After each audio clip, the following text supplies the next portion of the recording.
सतरीह हिकु जेको नॉवेल आहे उहो कृष्ण खटवाणी जेको हुया उन्हनि लिखियो हुयो। हिन कहाणी खे हिन नॉवेल खे जेको आहे अवार्ड बि ॾिनो वियो हो कि हिन में अंदरि जेका हिकु तरह सां आहे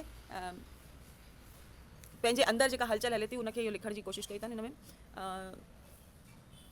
हिन में लॻभॻि 20 किरदार आहिनि, लॻभॻि न 20 ई किरदार आहिनि।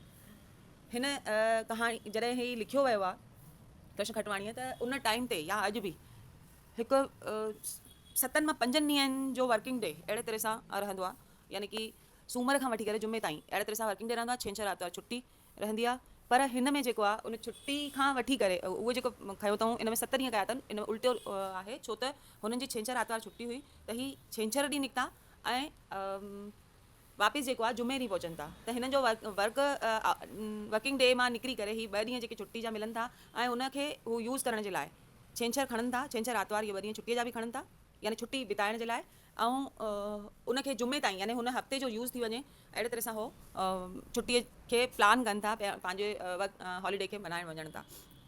त ही कृष्ण खटवाणी इनखे जेका छुट्टी जो कीअं उपयोग ऐं उन वर्किंग डे मां ॾींहं कढी करे ऐं पंहिंजो व्यस्त जीवन खां थोरो हटी करे छुट्टियूं कीअं मल्हाइजनि।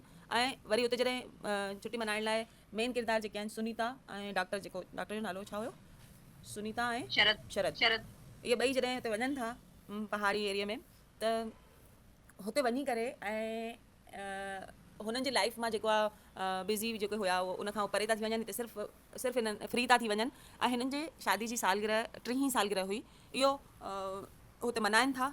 ऐं हुन में जेको हिननि जे अॻियां पंहिंजो किरदारु अचे थो, हिकु त हुननि जो ॿाहिरियों किरदारु आहे कि हुननि खे माण्हू ॾाढो मञनि था ऐं इज़त मान सम्मान ॾियनि था कि भई हो डॉक्टर हुया ॿई, सुनीता ऐं डॉक्टर शरद। पर जॾहिं हो वापसि अकेलाई में अचनि था त हुननि खे अहसासु थिए थो, पहिरीं त हुन डॉक्टर शरद खे इहो लॻे थो कि मूंखे एतिरो माण्हू ॼाणनि सुञाणनि था, मां शायदि भॻवानु आहियां, मां माण्हुनि खे बचायां थो ऐं मुंहिंजो हिकु भॻवान जी बराबरीअ में वञी करे मुंहिंजो किरदारु वञी बीहे थो। पर जॾहिं हू अकेलाईअ में वेहे थो त हुनखे जेके ॻाल्हियूं यादि थियूं अचनि हिननि 7 ॾींहंनि में, उहो हिकु अंदरि जो भयानक माण्हू या कमज़ोर माण्हू उहो पेश थिए थो पंहिंजे अॻियां। ऐं अहिड़ी तरह सां सुनीता बि पंहिंजे पाण खे जॾहिं अकेलाईअ में सोचे थी, सम्झे थी कि मां केरु आहियां, मां मूंखां घणियूं हुनखां कहिड़ी हुनजे जीवन में पुठियां थी जेको आहे निहारे थी, त हुन पंहिंजे किरदार में घणेई हुनखे कमियूं थियूं लॻनि। हिते जेको आहे लेखक कृष्ण खटवाणी ॾाढे सुंदर रूप सां हिन नॉवेल खे लिखियो आहे। उन में ही हिकु तरह सां बिखरियल आहे कि कॾहिं त हू प्रेज़ेंट में अची था वञनि, छंछरु यानी प्रेज़ेंट में हुन अची करे हू इहो था ॾिसनि कि असां हिते पहुची आहियूं ऐं हाणे आज़ादु रहंदासीं हिते। हुते जीअं ई हे पंहिंजे घरां निकिरनि था, छंछरु मां स्टार्ट कयां थी, मां शायदि सॼे नॉवेल जी तरफ़ पई वञा, त मां छंछरु जे ॾींहुं वारो स्टार्ट कंदासीं हिते कि छंछरु ॾींहुं ही पंहिंजे घरां निकिरनि था, कुझु इहे छुट्टी प्लान कनि था। हिननि जो 30 सालगिरह हुई त ही उते हिकु कॉटेज जेको आहे कंहिं अंग्रेज जो कॉटेज हुयो उहो बुक कनि था। उन कॉटेज में जॾहिं पहुचंदा आहिनि गाॾी खणी करे त हिननि सां गॾु नरेंद्र जेको आहे पत्रकार, उहो बि हिते हिननि सां गॾु ईंदो आहे, छो त हुन पुछियो हुयईं कि भई मां तव्हांजे मथां कुझु लिखणु थो चाहियां, अहिड़े तरह सां उहो पोइ अचे थो अॻियां। त ही जेको आहे कॉटेज में पहुचंदा आहिनि, कॉटेज में पहुची करे पंहिंजी गाॾी ईंदी अथनि, वरी हुननि लही करे सिधो इहा सुनीता जेका हूंदी आहे अंदरि वेंदी आहे, अंदरि वञी ॾिसंदी आहे 2 कमरा आहिनि ऐं तेसि ताईं जेको आहे नौकरनि जी बि गाॾी बि अची वेंदा ऐं शरद बि अंदरि अची वेंदा। त उहे 2 कमरा ॾिसी करे ईअं खेचल में चवंदी आहे कि हाणे असां हिते अलॻि अलॻि कमरे में रहंदासीं, ऐं शरद हिन ॻाल्हि खे मायूसी सां हा कयो। उते ई 2 कमरा अलॻि अलॻि हूंदा आहिनि ऐं ही ॼण जीअं अहिड़े तरह जी जीवन थी वेंदो अथनि कि हू सिर्फ़ु अकेलो माण्हू पंहिंजे बारे में सोचे, कोई आसपास न आहे। त उते हिकु ॻाल्हि ॿी बि ॿुधाई अथनि कि हिन में आईने जा 2 रूप ॾेखारिया अथनि। हिकु आईनो उहो हूंदो आहे जंहिंखां आर पार ॾिसियो वञे थो, यानी कि जीअं शोरूम वग़ैरह में लॻल हूंदा त हू साम्हूं अचण वारो वञण वारो मेन डोर ते लॻल हूंदो आहे, अहिड़े तरह सां कि हू साम्हूं ॾिसी सघे थो, माण्हू ॿिए खे बि ॾिसी सघे थो, साम्हूं पुठियां अगरि कोई ॿियो बीठो आहे त हुनखे ॾिसी सघे थो। पर आईनो जेको आहे, जंहिं आईने जे साम्हूं अगरि असां बीहंदासीं, मां बीहंदमि त मां नज़र ईंदमि पुठियां हुन ते हिकु चांदी जो वर्क यानी पॉलिश थियल हूंदी आहे, जंहिं वजह सां आर पार नज़र न ईंदो आहे, पुठियां बीठल या पुठियां रखियल कोई सामान नज़र न ईंदो आहे। त हिननि जी ज़िंदगी बि उहा ई आहे कि जॾहिं भीड़ जे अॻियां वञनि था, हिननि खे मान सम्मान मिले थो त ही आर पार ॾिसनि था, हुननि जो हिकु सम्मान ऐं ॾाढो बारीकी सां हुननि खे लॻे थो कि मां भॻवानु आहियां, मां ईश्वर आहियां, हुनजी बराबरी आहे। जॾहिं कि जॾहिं हू पंहिंजे ख़ुदि जे साम्हूं आईने जे साम्हूं वञी बीहनि था त चांदी लॻल वर्क जेको कि पुठियां जी जीवन, हुनखे साम्हूं जो जीवन कुझु नज़र नथो अचे, सिर्फ़ु पंहिंजो ऐं पंहिंजो नज़र थो अचे। त हुनजी अगरि मान लो आईने जे साम्हूं बीहूं था त मुंहिंजी शक्ल कीअं आहे, मां वार सिंगारिया आहिनि कि न, मां कपिड़ा कहिड़ा पाता आहिनि, उहो नज़र ईंदो। उन में हू पंहिंजो अक्स ॾिसनि था, पंहिंजे अंदरि झांकीनि था। त हिते जेको आहे हिननि खे अंदरि झांकण जो मौक़ो मिले थो। हिन में जेको आहे छंछरु वारे ॾींहं में इहो ॾेखारियो अथनि की हू हुते पहुता ऐं हू पहुची करे 2 कमरा हूंदा आहिनि। उन कमरे मां हू चवंदी आहे त मां असां पाण अलॻि अलॻि कमरे में रहंदासीं ऐं हिते 3 सालगिरह मल्हाइण जे लाइ हिन खे जे लाइ आयोजन कयो वेंदो आहे। हुते पुछण ईंदो आहे नरेंद्र हुनजा जेके हुते समाज जा माण्हू रहंदा हुआ त हू चवंदा अथनि की भई असां तव्हांजी सालगिरह आहे, तव्हांजो मान सम्मान करणु था चाहियूं। त ही हिन खे पुठियों पहिरियों जेको मान सम्मान मिलियो हुयो उन बारे में सोचणु लॻंदा आहिनि की यानी उन टाइम ते तव्हां ॾाढो वॾो कयो, हिन भेरे तव्हां एतिरो वॾो न कजो छो त असांखे ही सभु सम्झ में मतिलबु घटि वणे थो। त जॾहिं सालगिरह जो फंक्शन आहे उतां जो माहौल ॾेखारींदा आहिनि त उन्हनि खे माण्हू हार मालाऊं पाईंदा आहिनि, उन्हनि जो ॾाढो सम्मान थींदो आहे, उन्हनि खे ॾाढो आओ भगत मिलंदी आहे। त उहो हिकु तरह सां जीअं मां पहिरियों बि ज़िक्र कयो की हू शरद जेको आहे पंहिंजे सम्मान में हिकु उनखे घमंड अची वेंदो आहे की मां भॻवानु आहियां। हिननि जो जॾहिं कमरे जे अंदरि वारी ॻाल्हि आहे की भई हीअ जॾहिं पंहिंजे पंहिंजे कमरे में हूंदा आहिनि त ही पंहिंजे अंदरि झांके ॾिसनि था। शरद खे सम्झ में ई न ईंदी आहे की मां ही सॼी भाग दौड़ भरी जेका जीवन हुयो उन खां ॿाहिरि अची वियो आहियां। मूंखे त सिर्फ़ु एतिरो ई हुयो की मां यानी घरां निकिरां थो ऐं घरां कार में वेही करे मूंखे ड्राइवर जहिड़े हंधि वठी थो वञे ऐं हॉस्पिटल खां घर ऐं घरां हॉस्पिटल सिर्फ़ु एतिरो ई जीवन आहे ऐं हिन विच में मरीज़। ऐं उहो बि एतिरो हुन ड्राइवर खे बि एतिरो ई पतो आहे की मूंखे सिर्फ़ु हुनखे रस्तो ॿिन्ही खे एतिरो ई पतो आहे की मां घरां वठी वञा ऐं हॉस्पिटल छॾियां। हुनजे टाइम ते टाइम टू टाइम हिनजी डायरी ठहंदी हुई, उहा डायरी मेंटेन शरद जी ज़ाल सुनीता कंदी हुई। सुनीता हुनखे हिकु हिकु मिनट जो हिसाबु उन डायरी में लिखियलु ॾींदी हुई। उन हिसाब सां हू ड्राइवर हुनखे पंहिंजी डायरी खोले बि ॾिसण जी ज़रूरत न हूंदी हुई। ड्राइवर उन हिसाब सां हुनखे वठी वेंदो, तव्हांजा जेके बि कमकार हूंदा हुआ उहो निपटाए करे वापसि घर ईंदो हुयो। हिननि पति पत्नी जो जेको अलॻि रूम हुयो उन रूम में सुनीता पंहिंजो वीचार कंदी आहे की भई मां असांजो जेको जीवन आहे उहो हुनखे निंड कॾहिं हीअं न आई हुई अकेले में। भई शरद पति पत्नी जो रिश्तो इहो ई आहे की भई हुते पलंग ते आहिनि त उहो जेसिताईं हुनजे हथ पंहिंजे मथां न रखंदी हुनखे निंड न ईंदी हुई। ऐं हिते कमरे में अकेलो हुजण जी वजह सां हूअ पंहिंजे पास्ट में वेंदी आहे, उते हुनजो ॾेर ऐं हुनजे पंहिंजा रिश्ता जेके हुआ उहे सभु यादि ईंदा आहिनि। अहिड़े तरह सां ही छंछर जो आहे। हलो, अरे एतिरो खोइजी वियो छा छंछर में? तो दीदी बस सैटरडे में इतना ही है, बस वो रूम में जाके बस सोचती है और सैटरडे खत्म। हाँ, बड़ी स्लो है। नहीं इसमें ये भी दिखाया है ना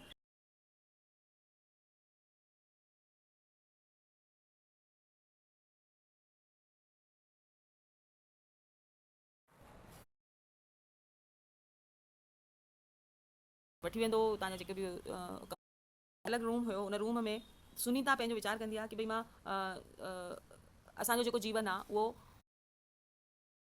नहीं इसमें ये भी दिखाया है ना कि वो आने के बाद उन्होंने कमरे देखने के बाद जब वो बैठे तो उनके साथ समाज के कुछ लोग, वहाँ रहने वाले कुछ लोग आए। उन्होंने कहा हम तुम्हारी 30वीं सालगिरह मनाएंगे और ये पिछला भी सोचती है और उस फंक्शन में भी जाते हैं और फिर वापस आते हैं तो ये अपने अपने कमरे में अलग अलग ये विचार होता है। तो दीदी अब इसमें क्वेश्चन कैसा आ सकता है कि सैटरडे हाँ के यार, छंछर पे लिखो, आरतवार पे लिखो, ऐसा आएगा क्या? ऐसा तो नहीं आएगा ये। ऊपर हाँ तो बता के गए थे। आपको पता है कैसे लगा? मैं स्टार्ट करूं आरतवार? अगर इसके क्वेश्चंस हो सैटरडे के या तो फिर उसके बाद स्टार्ट करें। नहीं सैटरडे में है ही नहीं कुछ। हाँ सैटरडे तो बस वो आते हैं वहाँ पर, उसके बाद का बस ये रूम वगैरह देखते हैं और डिसाइड करते हैं कि तुम ये 7 दिन अपनी जिंदगी जियो, मैं 7 दिन अपनी जिंदगी।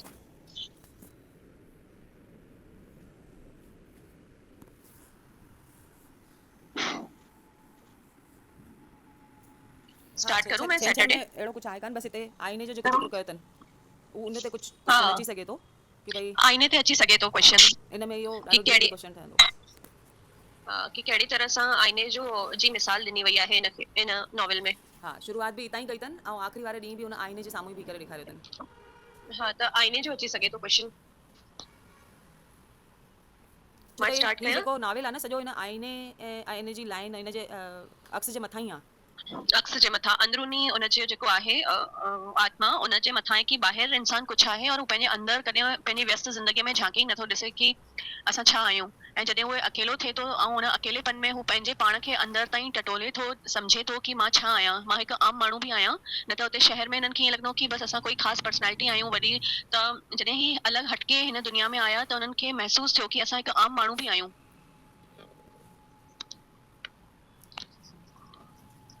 भाभी आज बालकनी बाहर वाली और थोड़ी कर देना। क्या भाभी अॻिते हलूं दीदी वधो वधो कयां स्टार्ट आर्तवार हा आर्तवार जो ॾींहुं जॾहिं शरद उथे थो निंड मां ऐं हू पंहिंजी खिड़कीअ जे अॻियां बीहे थो त हू कुझु सोचे रहियो आहे उनखे हिकदमि जेकी एतिरे सालनि खां जेकी हुनजी ज़िंदगी हले पई कि बसि हू रोज़ सुबुह जो उथंदो हुयो तयारु थींदो हॉस्पिटल वेंदो हॉस्पिटल खां ॿिए हॉस्पिटल और ॿिए हॉस्पिटल खां घर त अॼु जॾहिं हू उथियो त हुन वटि कोई कमु कोन हुयो करण लाइ त हू सोचे रहियो हो कि अॼु कुझु बि न अगरि कहिड़ो इंसान कुझु बि कमु नथो करे त छा त बि उहो जी सघे थो छा या उहो ओतिरो तॾहिं बि ख़ासि आहे त हू सोचे थो उनखे ऋषि मुनियुनि जा जेके थॉट्स अचनि था कि ऋषि मुनियूं बि एतिरा सालनि जा साल अकेला पहाड़नि ते तपस्या छो कंदा हुआ उनजो छा कारण आहे कि हू अकेला ई अकेला रहंदा ऐं हू कुझु बि कोन कमु कंदा हुआ त अॼु हुन जेको कमु कोन हुयो करण लाइ त हू ॾाढो उलझल हुयो कि अॼु मूंखे करिणो छा आहे इन करे हू पंहिंजे पाण सां अंदर ई अंदर सवाल कंदो पियो रहे छो कि हू ॾाढो बेचैन हुयो सम्झ न पियो अचेसि कि सुबुह खां छोकी हुनजी हिकु डायरी तयारु हूंदी पर हिते कोई हुन वटि कमु कोन्हे त उलझी रहियो आहे कि मूंखे करिणो छा आहे ऐं हू सोचे थो कि माण्हू अकेलाईअ खां एतिरो घबराईंदो छो आहे छा रीज़न आहे कि पंहिंजे पाण खे बिज़ी रखण लाइ पंहिंजे पाण खे विंदराइण लाइ ॿाहिरि रहणु चाहे थो उनखे ईअं लॻे महसूसु थिए पियो कि अकेलो रहण बि त ॾाढो सुठो आहे छो कि हुनजो जेको स्वभाव हो थोरो शर्मीले मिज़ाज जो हुयो अकेला ई पसंदि कंदो हुयो वधीक भीड़ भाड़ हुनखे पसंदि कोन हुई त हुनखे इहो वीचार अचे थो कि माण्हू पाण खे विंदराइण लाइ छो ॿाहिरि रहणु चाहे थो त हुनखे सुबुह खां ई इहे परेशानी हुई कि मां छा कयां कहिड़ो कमु कयां सोचींदे सोचींदे हुनखे ख़्याल थो अचे कि हुते शहर में मूं वटि हिकु डायरी हूंदी हुई जंहिंमें पूरे सॼे ॾींहं जा मुंहिंजा प्रोग्राम लिखियलु हूंदो हुयो हिकु हिकु मिंट जो ऐं मूंखे बार बार घड़ियाल जी सुई बि यादि ॾियारींदी हुई कि अगरि तूं हिकु मिंट बि इहो विसराई त तुंहिंजो इहो पल वापसि मोटी न ईंदो ऐं शायदि तोखे कुझु तुंहिंजे हथ मां कुझु छुटिजी वञे त ऐं इहो पल तो वटि वापसि न ईंदो ऐं लेकिन अॼु हुन वटि कुझु बि करण लाइ कोन आहे न कुझु सोचण लाइ आहे त हू जॾहिं हू बाथरूम में वञे थो ऐं जीअं ई बाथरूम जे अंदरि वञे थो त हू टब खे ॾिसी करे हिकु मतिलबु अलॻि पंहिंजे पाण खे महसूसु थो करे ऐं बाथरूम में वेही ॿारनि वांगुरु पाणीअ में टब में थपोड़ा थो हणे ऐं पंहिंजे पाण खे ख़ुशि थो करे ऐं जॾहिं हू सोचे थो कि शहर में त सिर्फ़ु मूंखे 10 मिंट ई सनान जा मिलंदा आहिनि बसि उहे 10 मिंट सनानु करे जॾहिं मूंखे ॿाहिरि निकिरणो पवंदो आहे त बाथरूम जे ॿाहिरि निकिरंदे ई हिकु नौकर बीठो हूंदो आहे जेको मुंहिंजो इंतज़ारु कंदो हूंदो आहे हुन खां पोइ डाइनिंग टेबल ते वेटर मुंहिंजो इंतज़ारु कंदो हूंदो आहे रंधिणे जो जेको खानसामा आहे उहो बि मुंहिंजो वेट कंदो आहे वरी गाॾी जो ड्राइवर ऐं हुन खां पोइ अस्पताल पहुचण ताईं नर्स बि मुंहिंजो वेट कंदी आहे कि उहा उथी करे मूंखे गुड मॉर्निंग विश करे त अहिड़ी तरीक़े सां मूंखे हिकु मिंट बि पंहिंजो ज़ायो करणु उते शहर में अलाउ कान्हे ऐं हिते जेको आहे त हू इन करे ॾाढो ख़ुशि थी रहियो हो ॾाढी देरि ताईं सनानु करे ऐं सोचे थो अॼु केर बि कोन्हे जेको मुंहिंजो इंतज़ारु करे त छा जेको मां सेम माण्हू आहियां जेको मां हुते हुअमि और जेको मां हिते आहियां त उहो ख़ासि मां आम और आम मां ख़ासि बणिजी सघे थो सभिनी जे लाइ छोकी हुनखे हिते ईअं महसूसु थी रहियो कि हिकु आम माण्हू आहे उहो ऐं उते ई शहर में हू ॾाढो सभिनी जे लाइ देवता आहे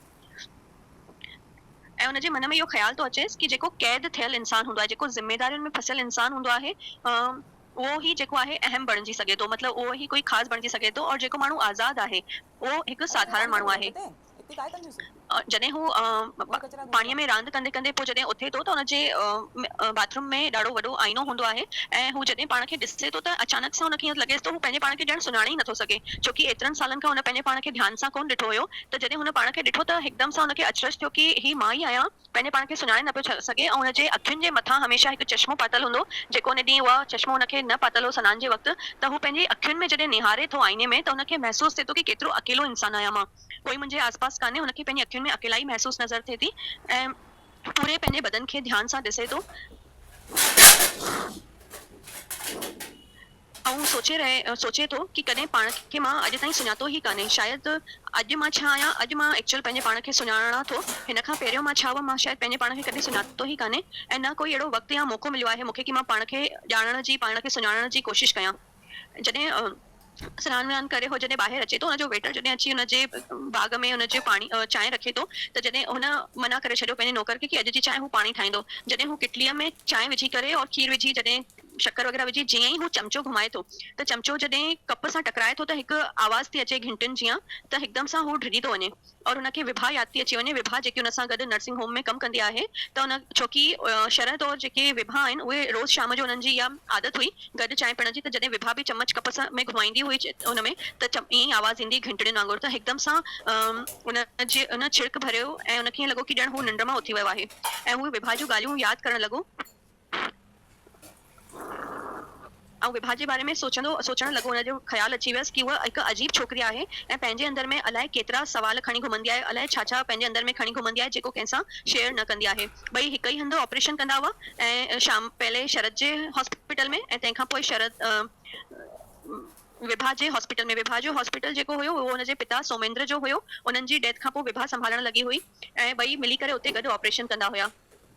शाम जो बांस जी कुर्सियुनि ते वेही करे गॾु चांहि पीअंदा हुआ, इहा हुननि जी रोज़ जी आदत हूंदी हुई ऐं एतिरी आदत थी वई हुई हुनखे विभा जी कि हो हुनजे प्रेज़ेंस जेकी हुई हुनजी ख़ुशबू सां बि हुनजे बॉडी जी ख़ुशबू सां हुनखे सुञाणे वेंदो हुयो कि विभा आहे। ऐं चांहि वग़ैरह पीअण खां पोइ जॾहिं हू सोचे थो कि अॼु थोरो सो टहले अचां ॿाहिरि, ऐं ॿाहिरि वञे थो जॾहिं उहो उते पंहिंजी चांहि छॾे थो ऐं रस्ते ते हलंदो थो वञे। जॾहिं पहाड़ी रस्तनि ते उहो हले थो त उनखे माण्हुनि खे ॾिसे थो त उते हुनखे आभास थिए थो कि पहाड़ी इलाइक़े में अधु जेके माण्हू आहिनि ज़्यादातर त ॿाहिरि जा ई आहिनि, बहिराड़ी माना कि ॿाहिरि जा आहिनि ऐं अधु हुन शहर जा माण्हू आहिनि। पंधु हलंदे हलंदे हुनखे अजीब लॻी रहियो हो कि मां, छोकी हुनखे शहर में अगरि ॾाढो नज़दीकी एरिया में बि नज़दीकी प्लेस ते बि वञिणो हूंदो हुयो त हुनजे लाइ हिकु कार तयारु बीठी हूंदी, पर हिते हुनखे पंधु हलण में ॾाढो अजीब लॻी रहियो हो। हुनखे हिकु प्रकार सां शर्म पई अचे पंधु हलण में, छोकी हू ॾाढो वॾो डॉक्टर हुयो ऐं हिते ईअं आम माण्हू वांगुरु रस्तनि ते पंधु हलण हुनखे शर्म महसूस थी रही हुई। हलंदे हलंदे हू हिकु चौराहे ते पहुचे थो ऐं उते ॾिसे थो कि हिकु नंढी सी काठ जी केबिन ठहियल हूंदी आहे जिते कुझु पहाड़ी माण्हू गपशप बि हणी रहिया हूंदा आहिनि ऐं गॾोगॾु चांहि बि पीआए रहंदा आहिनि। त शरद बि उनखे बि इच्छा थी चांहि पीअण जी, छोकी हुन पंहिंजी चांहि न पीती हुई, न लंच कयो हुयो। त जॾहिं हूअ उते वञे थो ऐं चांहि पीअण लाइ हथु वधाए थो पंहिंजो, त हुनखे यादि अचे थो कि मां कॾहिं बि अहिड़े नमूने सां रस्ते ते वञी चांहि न पीती आहे, हमेशह वॾनि वॾनि रेस्टोरेंट में वियो आहियां जेके शहर जा ॾाढा सभिनी खां वॾो रेस्टोरेंट हुजे। त हुनखे ओॾी महिल पंहिंजे लाइ इहो थॉट थो अचे कि जेको इंसान हूंदो आहे उहो पंहिंजनि जे अॻियां छा हूंदो आहे, हिकु नकली नकाब पाए घुमंदो आहे, हिकु पंहिंजे मथां परत चढ़ाए घुमंदो आहे पंहिंजे वॾापे जी। और लेकिन जॾहिं असां अनजान माण्हुनि जे विच में था अचूं त असां बिल्कुलु ओड़ा हूंदा आहियूं जीअं असां एक्चुअल आहियूं। असां कोई नकाब न चाढ़ींदा आहियूं, हिकु असांजो नकाब बिल्कुलु लही वेंदो आहे, पर असां पंहिंजनि जे अॻियां हमेशह नकाब पाए हलंदा आहियूं। त जॾहिं हुनजी नज़र थी वञे कि जेको हुनखे हो चांहि वारो जंहिं कप में हुनखे चांहि ॾेई रहियो हो उहो भॻल बि हुयो ऐं हुन में ॾाढो सारियूं चीर बि हुया, लेकिन फिर बि हुनखे चांहि में ॾाढो मज़ो अची रहियो हो। जॾहिं ख़ाली कोप वापसि करणु लॻे थो त हुन ॾिठईं कि जेके पहाड़ी माण्हू हुया चांहि पी रहिया हुआ त उन्हनि चांहि जो कप रखंदा सां गॾु गॾु हुनखे कुझु पैसा बि ॾेई रहिया हुआ। हिनखे ॾाढो अजीब लॻो ऐं हिनखे ॾाढी शरद खे शर्म अची रही हुई, छोकी हिनजे जेब में पैसा कोन हुया ऐं हिनखे एहसास थियो कि हमेशह पैसा कुझु रखणा खपनि हिनखे, छोकी कॾहिं कोई अहिड़ी तरह जी ज़रूरत कान पई कि हिनखे पंहिंजे जेब मां पैसा कढी करे ॾियणा पवनि, छोकी हिन जा सभु कम, हिन जूं सभु शयूं घर में अवेलेबल हूंदियूं हुयूं पहिरियों ई। हिनखे जेकी बि नीड आहे त हिनजे जेब में पैसा कोन हुया। हिनखे ख़बर हुई कि हुनजे जेब में पैसा कोन, पर तॾहिं बि हीअं थोरो सो पंहिंजे जेबनि खे चेक करणु लॻो, हिते हुते ॻोल्हणु लॻो। त जॾहिं हुनखे पैसा न ॾिसण आया त हुन पंहिंजी जेकी घड़ी थींदी आहे, जेकी हुनजे हथ में घड़ी पातल हुई, उन घड़ीअ जो बेल्ट खोलणु लॻो। त जेको चांहि वारो आहे उहो सम्झी वेंदो आहे कि हिन वटि पैसा न आहिनि ऐं हू हुनखां चांहि जा पैसा वठण सां मना करे छॾे थो। हुनखे चए थो कोई फ़िक्र जी ॻाल्हि कोन्हे और तव्हां पैसा रहण ॾियो, हू त असांजी मजबूरी आहे कि असां पंहिंजे पेट पालण लाइ वठंदा आहियूं, पर कोई ॻाल्हि न आहे अगरि तव्हां वटि पैसा कोन आहिनि। त हुनखे ॾाढी शर्म महसूस थी रही हूंदी आहे ऐं जॾहिं हू वापसि पहाड़ जे रस्ते तां पंहिंजे होटल ॾांहुं वेंदो हूंदो आहे त हुनजा पेर ॼण पुठियां खसकंदा वेंदा आहिनि ऐं हुनखे हिकदमि सां उहो किस्सो यादि अची वेंदो आहे जॾहिं हिते पहाड़ी इलाइक़े में अचण खां कुझु ॾींहं पहिरियों हुन जॾहिं अस्पताल में हू एंटर थियो हुयो त हिकु माई पंहिंजे पाण खे दरबान मतिलबु जेको वॉचमैन हो हुनखां पाण खे जीअं तीअं छॾाराए करे और अंदरि हुनजे पेरनि ते अची किरी पई हुई शरद जे ऐं ॾाढी हुनखे ज़ोर ज़ोर सां रिक्वेस्ट करणु लॻी हुई, रोई रोई करे कि मुंहिंजे ॿार खे बचाए छॾो, मूं वटि पैसा कान आहिनि, पर तव्हां जेकी मूंखे सेवा चवंदा मां कंदमि, पर हींअर फ़िलहाल मुंहिंजे ॿार खे बचाए छॾो। ऐं पंहिंजे ॿार खे बिल्कुलु पंहिंजे सीने सां लॻाए पकड़े वेठी हुई ऐं डॉक्टर खे ॾाढो तेज़ तेज़ रिक्वेस्ट करणु लॻी हुई रोई करे। लेकिन शरद सोचे थो कि मां हुन हिकु पल में हुनखे झटकारे करे और अॻियां निकिरी वियमि। मां पलटी करे बि हुनजी तरफ़ कोन ॾिठो ऐं शायदि दरबान हुनखे खणी करे ॿाहिरि फिटो कयो हूंदो, मूंखे ख़बर न आहे। त हू सोचे थो कि एतिरो वॾो क़ाबिल डॉक्टर थियण खां पोइ बि मां हिकु माण्हूअ खे, हिकु ॿार खे वक़्तु न ॾिनो, उनखे मां जान न बचाए सघियमि। हिते चांहि जा मामूली पैसा हुनजे जेब में कोन हुया त बि हुनखे चांहि वारे माफ़ करे छॾियो कि कोई ॻाल्हि कान्हे। त हुनजो जेको ज़मीर आहे अंदरि ई अंदरि हुनखे ॾाढो गिल्ट फील कराए थो ऐं हू सोचे थो कि अॼु ताईं मां जेतिरनि माण्हुनि खे बि मना कयो आहे या हुननि जी तरफ़ ध्यानु न ॾिनो आहे त उहे सभु छा अॼु मरी चुका आहिनि। त इन हिसाब सां मां पंहिंजी ज़िंदगी में केतिरा खून करे चुको आहियां। एतिरो मतिलबु हुनजे अंदरि ॾाढी शर्मसार हुयो ऐं हलंदो जल्दी जल्दी हलंदो ऐं पंहिंजे वापसि कॉटेज जी तरफ़ हलणु लॻो, लेकिन हुनखे सम्झ में न पियो अचे, ॾाढो घबरायल हुयो। शरद जो संडे आर्तवार वारो ॾींहुं शरद जो एतिरो ई आहे। उनखां पोइ सुमिता जो अचे थो। सुमिता जॾहिं आर्तवार ॾींहुं उथी ऐं पाण खे हिकु नंढिड़ो ॿारु सम्झी रही हुई, छोकी उहा हुनजो बेसिक नेचर अहिड़ो ई हुयो, उहा ॾाढी चुलबुली हूंदी हुई, मस्तीखोर। लेकिन जॾहिं हीअ डॉक्टर लाइफ में आई त हू हुनजो सभु इहो छॾाइजी वियो हो। लेकिन हिते अचण खां पोइ हू पंहिंजे पाण खे वापसि ओड़ो ई हिकु ॿार टाइप सम्झे थी ऐं उहा महसूस करे थी कि मां अॼु शायदि पंहिंजे असली रूप में अची वई आहियां जीअं मां नंढे हूंदी हुयमि। और अॼु उते हुनखे सिंपल सो घर कोई नौकर न त हुनखे ॾाढी ज़िंदगी वणी रही आहे, सोचे थी कि उते हेॾो वॾो बोलना घर, क्यों इशारा हेॾा सारा नौकर, हेॾा वॾा वॾा कम, अस्पतालूं संभालण, नौकरनि जे मथां रोब जमाइण पंहिंजो, माण्हुनि सां मिलण जुलण, और ही सभु जेके आहिनि, इहे सभु हिकु ॼण मजबूरी आहे ऐं लाचार थी करणो पवे थो, लेकिन इहा मुंहिंजी ज़िंदगी कोन्हे। असल ज़िंदगी में मां हिकु ॾाढो सिंपल माण्हू और ख़ुशि मिज़ाज माण्हू हुई सुमिता। त उहा जॾहिं सुबुह जो उथी करे दरीअ जे अॻियां बीहे थी ऐं ॿाहिरि जा नज़ारा ॾिसे थी, त हुनखे जॾहिं ॻाढ़ो सिज उभरंदो ॾिसे थी, त हुनखे पंहिंजे जेको नर्सिंग होम आहे उतां जा यादि था अची वञनि सीन, कि जीअं हिकु माउ जी डिलीवरी कंदी आहे त कीअं ओॾी महिल ॿार खे ॾिसी हुनखे महसूसु थींदो आहे कि हिकु सिज निकिरी रहियो आहे। इहो सोचींदे सोचींदे हुनजी अचानक सां नज़र वई मालिण ते, जेकी मालिण थालीअ में कुझु गुल खणी रही हुई, उतां चूंडे रही हुई। त हिन सोचियो कि एतिरी सुबुह जो हीअ छा करे रही आहे। मालिण खे उहा सॾु करे थी सुमिता ऐं हुनखां पुछे थी कि छा ॻाल्हि आहे, एतिरी सुबुह जो गुल ॻोल्हे रही आहीं। त उहा ॿुधाईंदी आहे कि अॼु आर्तवार जो ॾींहुं आहे ऐं हेठि जेको आहे वादीअ खां हेठि उते हाट लॻंदी आहे संडे ॾींहुं, ऐं असां आर्तवार ॾींहुं वञी करे सॼे हफ़्ते जो सामान वठी ईंदा आहियूं, छोकी मथे ॾाढो सामान महांगो मिलंदो आहे। त इन करे मां जल्दी पूॼा कंदमि, मंदिर वेंदमि ऐं उनखां पोइ मां हाट में वेंदमि। त सुमिता खे बि ॾाढो शौक़ु हुयो, उनजो नेचर हुयो अलॻि अलॻि माण्हुनि सां मिलण, गोड़ शोड़ में वञणु। शरद हुनजो ऑपोज़िट हुयो, उनखे भीड़ भड़ाको न वणंदो। त हिनखे बि ॾाढो मस्ती सूझी ऐं हिन मालिन खे चयो कि मां बि तोसां गॾु हाट में हलंदमि। त हीअ रोज़ जी ज़िंदगीअ खां हटके कुझु अलॻि जॾहिं हिनखे करण जो मौक़ो मिलियो ऐं हीअ हाट में मालिन सां गॾु वञे थी, त उते चारों तरफ़ भीड़ ई भीड़ आहे, भाॼियुनि जी स्मेल आहे उते, मच्छीअ जी स्मेल आहे, और सभु मायूं जेके आहिनि हाट में, मायूं जेके विकिणंदड़ शयूं जेके हुयूं उहे मायूं हुयूं, त उन्हनि सां मोल भाव करणु, लेकिन शइ न वठणु। त हिनखे ॾाढो मज़ो अची रहियो हुयो, और कुझु बि सामान न वठणु, पर बसि मोल भाव करणु, मस्ती मज़ाक करणु, हर दुकान ते वञणु, ॾाढी ख़ुशि थी रही हुई। अची करे वापसि हिन निंड कई ऐं निंड खां पोइ हिन वटि कोई कमु कोन हुयो, त हिन अॼु सोचियो कि सभु भाॼियूं वग़ैरह साफ़ करे मां शरद लाइ पाण थी रोटी ठाहियां और अलॻि अलॻि कुझु वैरायटी ठाहियां थी, जीअं मां हुनजे लाइ पहिरियों ठाहींदी हुअमि। जॾहिं हूअ सॼो पाण ई कमु करे थी, सॼो नौकरनि खे मना करे उनजे लाइ रोटी तयार करे थी, ऐं जॾहिं उहे राति जो डाइनिंग टेबल ते मिलनि था, छोकी अलॻि अलॻि कमरे में रहंदा, त कोन ख़बर हो कि शरद छा करे रहियो आहे ऐं सुमिता छा करे रही आहे।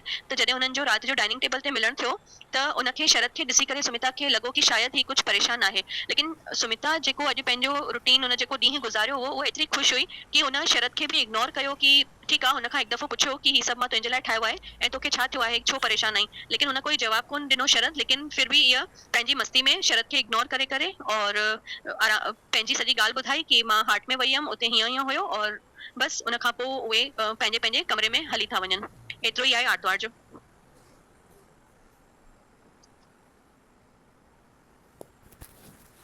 हेलो दीदी, इसमें जैसे वो व्हाइट सिल्क की साड़ी पहनकर शरद से पूछ रही है मैं कैसी लग रही हूँ, ये सब भी है रात जैसे? को हाँ, डाइनिंग टेबल पे। डाइनिंग टेबल पे डाइनिंग,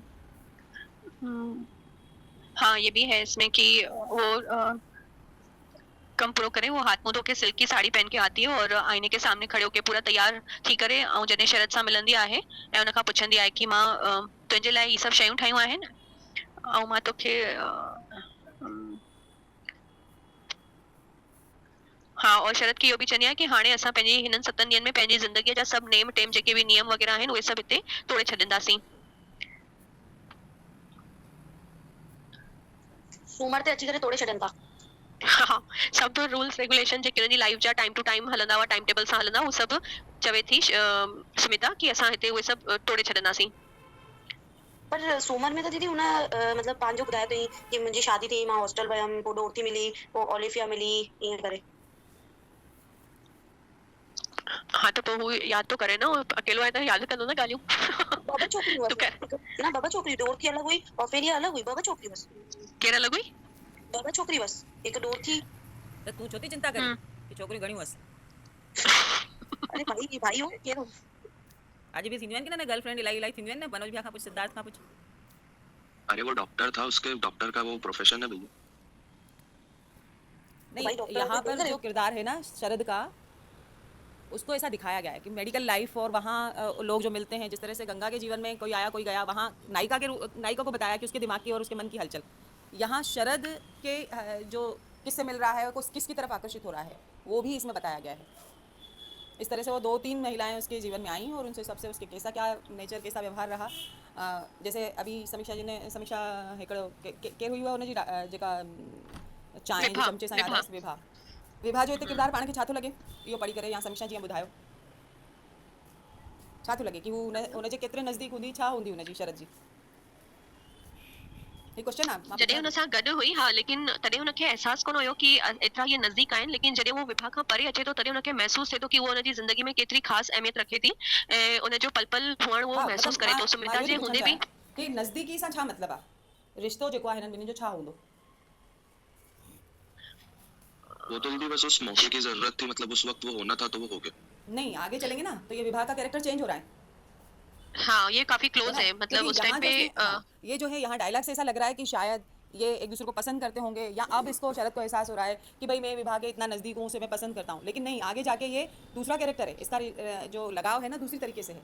अभी मैं सस्पेंस नहीं खोलूंगी, अपन आगे आगे बढ़ेंगे, ये लेकिन मैंने हम लोगों ने पढ़ा था वेडनेसडे कल बुधवार पढ़ा था भैया और मैंने, तो फिर यही था उसमें कि ये बहुत क्लोज है उसके और बहुत मतलब सुमिता से भी ज्यादा उसको चाहने लगा है और लगता है हाँ, विभा को। अभी भी यही लग रहा है ना कि ये नज़दीक है, मतलब एक हाँ दूसरे को पसंद करते हैं, और किस तरह से पसंद करते हैं, जैसे गर्लफ्रेंड बॉयफ्रेंड का रहता है रिश्ता, यही हाँ, उस यही समझ आ तरीके रहा से है ये ना? लोग पसंद करते लेकिन थे ये एक नहीं दूसरे है, को और कहानी के आते आते आपको ये समझ में आएगा कि ये विभा तो कुछ अलग ही कैरेक्टर हो गया, शरद का इसके प्रति क्या लगाव है वो अलग हो जाएगा। शरद और विभा का बाद में ये दिखाया गया है कौन कि से दिन वो तक कौन से दिन में बोली दीदी? अब वो दिन तो मुझे भी याद नहीं है, पर इसमें जब आगे जाएंगे मैं क्यों? बता ही देती हूँ कि विभा जो है इसके दोस्त की बेटी थी, और हाँ, है ना सौमित्रा की। सुमेधा, और मंदाकिनी की बेटी थी। मंदाकिनी जो है किसी हाँ, पार्टीज वगैरह इसमें ज़्यादा इन्वॉल्व रहती थी, वो अपने पति अपनी बेटी का ज़्यादा ध्यान नहीं रख पाती थी, उसकी पसंद भी उसको नहीं मालूम होती थी कि उसको कौन सी तरह के कपड़े चाहिए, उसको कौन सा कलर पसंद है, इस तरह से था। तो जब विभा के पिता का, सौमित का देहांत हो जाता है एक्सीडेंट में, तो ये जो है ना नर्सिंग होम और इसकी जवाबदारी, मतलब नर्सिंग होम खोलना चाहती थी विभा, तो इसमें ये इसकी हेल्प करता है, और शरद, और ये इसका एक गार्जियन बन के खड़ा होता है। इसका जो लगाव था वो हाँ, गार्जियन के तरह था, क्योंकि उसको मंदाकिनी उसकी माँ भी ध्यान नहीं देती थी, और वो उसके दोस्त की बेटी थी, तो वो एक तरह से जैसे बच्चों से प्रेम होता है उस तरह से दीदी प्रेम करता है ये। दीदी हाँ कल जब मैंने इसमें उधर पढ़ा था ना, हाँ तब मैंने उसमें ये समझा था कि जो शरद था हाँ वो अभी तक उसके और विवाह के रिश्ते को समझ नहीं पा रहा है। उसका एक सबसे बड़ा एग्जाम्पल ये था हाँ कि जब वो मालिनी की बेटी को नंगा स्नान करते हुए देख लेता है हाँ और अचानक से इसके रूम में जब आहट होती है तो इसे अपनी बीवी सुमित्रा का ही औचक ध्यान नहीं आता, सीधा ध्यान उसका विवाह पे जाता है। हाँ और वो उस तो समय इसके अपने कमरे में जाके बैठ के यही सोच रहा होता है कि यार जो ये मेरी सुमित्रा अर्धांगिनी है, मेरी पत्नी है, इसने इसके साथ मेरा जीवन परिणय है, मैं उसको इस माहौल में जब मुझे लग रहा है कि कुछ गलत देख रहा हूँ मैं, उस समय मुझे सुमित्रा का ध्यान ना आके विवाह का क्यों आ रहा है। हाँ तो फिर वो ये आगे के चैप्टर में फिर वो विवाह को ऐसे महसूस करता है जैसे हवा के साथ वो उसके साथ घुल मिल गई है जाके, और वो हर एक क्षण में हर एक पल में उसको ये महसूस होता है कि मैं विवाह के बगैर कुछ हूं ही नहीं। और उससे पहले जबकि ये जब इधर होता था, शहर में होता था, तब वो उसे ये महसूस होता ही नहीं था कभी, उससे ना तो विवाह से मिलने की उत्तेजना, ना उससे कभी बिछड़ने का गम होता था। पर बाद में धीरे से जब उसे ये एहसास होता है कि विवाह अपनी एक अलग दुनिया में जाने वाली है और उसका एक अलग से जीवन बनने वाला है, तभी अपने आप को बड़ा अकेला, बेचैन और खोखला महसूस करता है, और उसे लगता है कि उसके जीवन में कहीं ना कहीं विवाह ने एक ऐसी जगह ले ली है जो अब बहुत मुश्किल है उससे निकल पाना। ये जो मैं बड़ा एक वो बता रहा हूँ बुधवार में जो उसका किरदार चल रहा था विवाह के प्रति, दीदी अपने यही पढ़ा था ना समीक्षा दीदी? हाँ, यही पढ़ा था। हाँ और इवन निर्मला जी, जब मंदाकिनी जो उसकी माँ है एक किसी उसमें है डे में, कि जब बोलती है कि विभा को समझाओ कि शादी करे, तो वो अंदर से जैसे हिल सा जाता है कि मैं कैसे पूछूं उससे कि शादी कर ले, क्योंकि उसका अटैचमेंट ऐसा दिखाया होता है कि उसका उसके साथ इतना लगाव था, तो वो खुद कैसे पूछे कि तू शादी के लिए मनाए उसको, क्योंकि मंदाकिनी ये रिस्पॉन्सिबिलिटी शरद को देती है कि तुम इसको मनाओ कि शादी कर ले, ऐसा।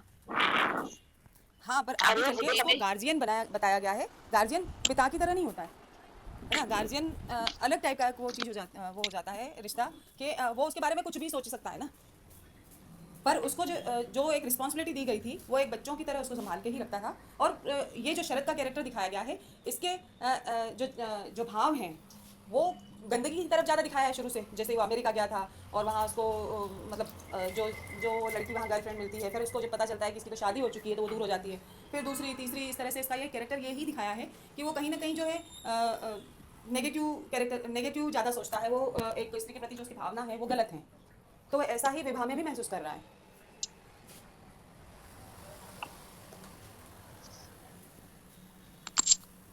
ये फिर आगे के डेज में क्लियर होगा जब अपन आगे बढ़ेंगे ना, आगे के डेज पढ़ेंगे ना, ये अभी अपन डे बाय डे चले।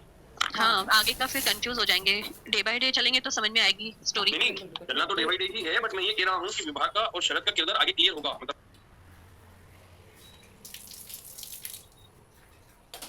अब अगला कौन ले रहा है? अभी क्या हो गया? रविवार हुआ, सोमवार किसका है? पल्लवी का। पल्लवी।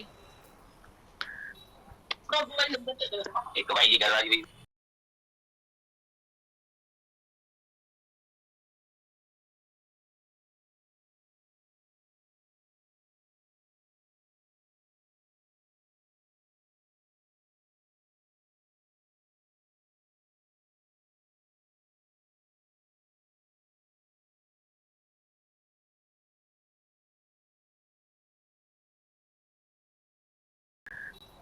एक भाई की करवाई हुई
आ थी सघे तो 9 अचे, थी सघे तो राति जो 9 अचे, उन पेज ताईं पहुचूं त सही।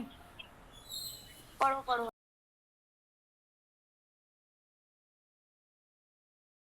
फ्रेंड, ये आशिकानी बातें यही सब लिखते थे क्या उस टाइम?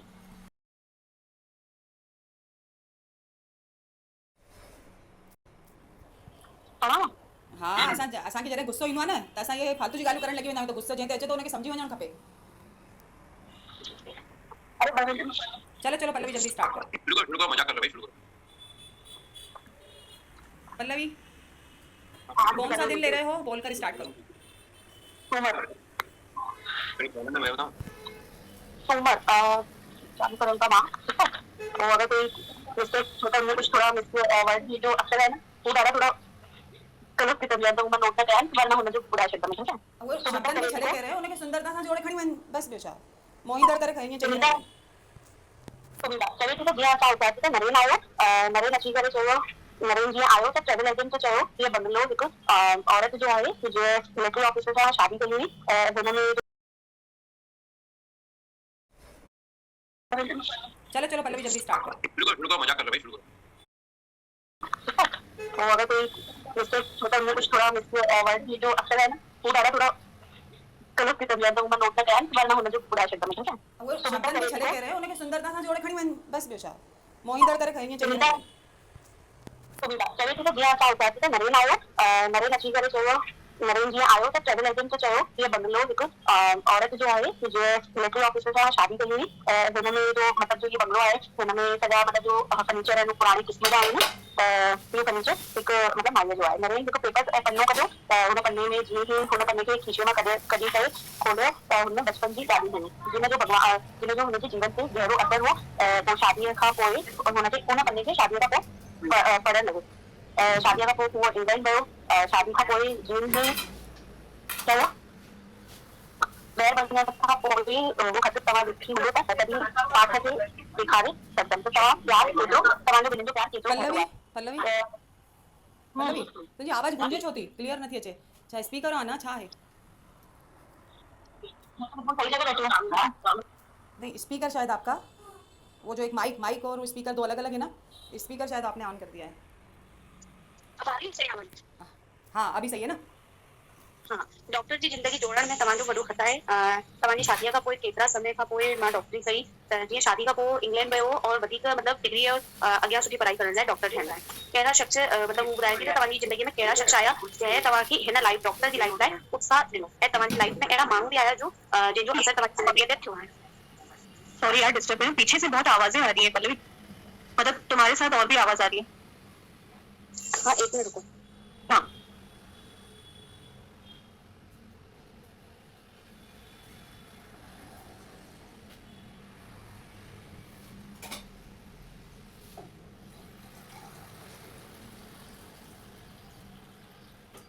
दीदी ये पेपर में अपने को सलंग से ही आएगा ना क्वेश्चन की अलग अलग डे वाइज आएगा? डे वाइज तो पूछेंगे पूछेंगे कैसे? डे वाइज तो किसी को याद भी नहीं रहेगा लेखक को भी याद नहीं होगा कि कौन से दिन क्या लिखा था उसने। ये बात डैडी से लिखी थी। हाँ लेकिन तो तेरी याद ना हो तो लिखे था। हाय मैं पढ़ावा भाई लेखक का भी पुछंदा हो तो किताब खोले करे उन ॾींहं जे बारे में ॿुधाईंदो ईअं थी चवां। त पाण खे कीअं बिना ॾिसे ऐं अलॻि अलॻि ॾींहं की सतें ॾींहुं छा लिखियऊं न छंछरु छा लिखियऊं सूमर में छा हुयो, ऐसे तो मुझे नहीं लगता क्वेश्चन आएगा। कैरेक्टर पे ज़्यादा पूछ सकते हैं कि शरद के बारे में, सुनीता के बारे में, पूरे इस नावल से क्या मिल रहा है, पूरे जीवन में कैसे व्यक्ति का क्या कर सकते, मतलब इस तरह से क्वेश्चन बन सकते हैं। बात जरूरी वाली चल रही है, अगर टॉपिक छिड़ा है तो रुक जा 2 मिनट। क्यों समीक्षा जी, सही कह रही हूँ ना? हाँ सही बोल रही थी आप। और ये भी आ सकता है कि आखिर में शरद और सुमिता ने अपनी जो पर्सनैलिटी है उसका क्या विश्लेषण निकाला, ये भी आ सकता है।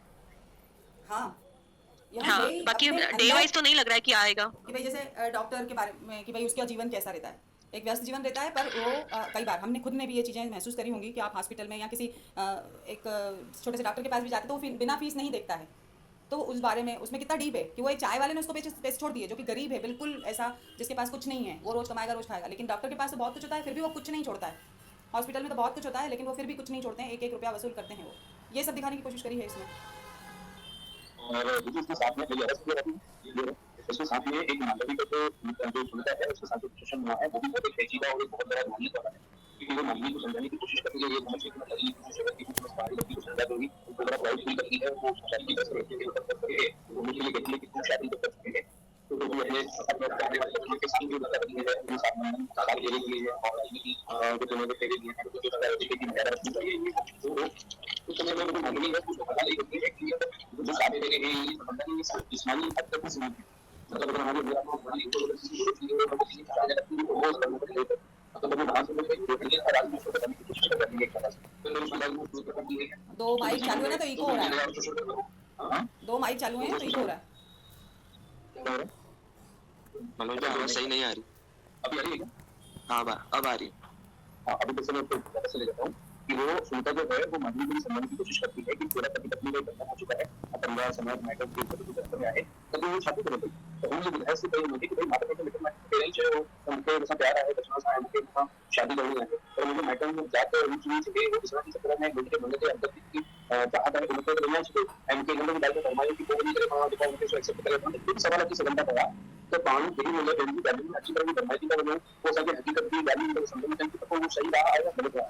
इसे जो सवाल है इसको कहो सुनता मुझे तरफ से भाई कि ये देखो बिलीव इन द रिलेशनशिप होता है एंड देखो मम्मी ने भाई तो मुझे परवाह नहीं और तो मम्मी ने टेस्ट की अगर मुझे अन्ना कुछ मिलेगा मुझे तो खाना होता है या नहीं होता है, ये पेची का सवाल है ठीक है सब ये तो हिंदी भी करते हैं देखो एग्जाम में रहेंगे सवाल अगर ठीक से होने पड़े होंगे नहीं सकते तो खाली सके तो बड़े होंगे एक भाई सवाल वो सवाल खाली सके तो जिंदगी में असल को हासिल करना असल में उन्हें काफी है या असल को पायणो हो वो नटक है ऐसा उन्हें ना जीवन में या असल में अंदर की कोई भी चीज क्या है जनता का वो पायणो कंपाउंड बड़ी नए पायणो चली बनाए या तो पुराने पायणो की चाहती खुले की घूमना रहना चाहिए रहो फिलॉसफी का विषय है कल का तो सुपर लेना भी फिलॉसफी चाहे इन्हें फिलॉसफी संभाला है हर एक किरदार में हर एक तरह बोल कई बार हिना तरीके जो क्वेश्चन भी है कि ता हिना नॉवेल में क्या यानी क्या चरित्र के महिला रूप में या पुरुष रूप में थोड़ी तरह पॉजिटिव पॉइंट आउट हां बिल्कुल ये सवाल तो इंदो कई बार अच्छा ये सवाल के कौन है इन्होंने इन्होंने कहा बिल्कुल शरद कनेक्ट करना चाहिए तो सर्वे के पहले राय गलत है ना बिल्कुल 50% का साथ का चाहिए बस आज शरद कनेक्ट करना चाहिए लगता है कि सवाल है थोड़ा रोशन है ना वो वाला ही जरूरी है क्योंकि नॉवेल तो समझ में आ अच्छे तो होना ही गहराई था तो क्वेश्चन किया है तो एक बार सब टच करे वरना नहीं उनके न पर ईअं लॻे पियो सर जीअं ॻाल्हाइनि पिया त पाण क्वेश्चन पुछियासीं त लॻभॻि उन्हनि क्लियर करे छॾियो कि कहिड़े तरह जा पाण अगरि जवाबु कीअं लिखिणो आहे या कुझु पुछियो हुयो विच मां बि पुछनि त उहो कीअं लास्ट टाइम त ईअं थी वेंदो आहे कि कुझु मैच थी वेंदियूं आहिनि शयूं। त हिकु भेरो सर खे अॼु वरी चवंदासीं क्लास वठण जे लाइ केरु ॻाल्हाईंदनि जंहिं शुरू खां ई ॻाल्हायो उहो ई ॻाल्हाए समीक्षा जी। ठीक है मुझे सर के कॉल कंदी मन। हाँ प्रीति खे चऊं हाँ हाँ हाणे विच में न कंदासीं डिस्टर्ब। हाँ सब माइक बंद कयो।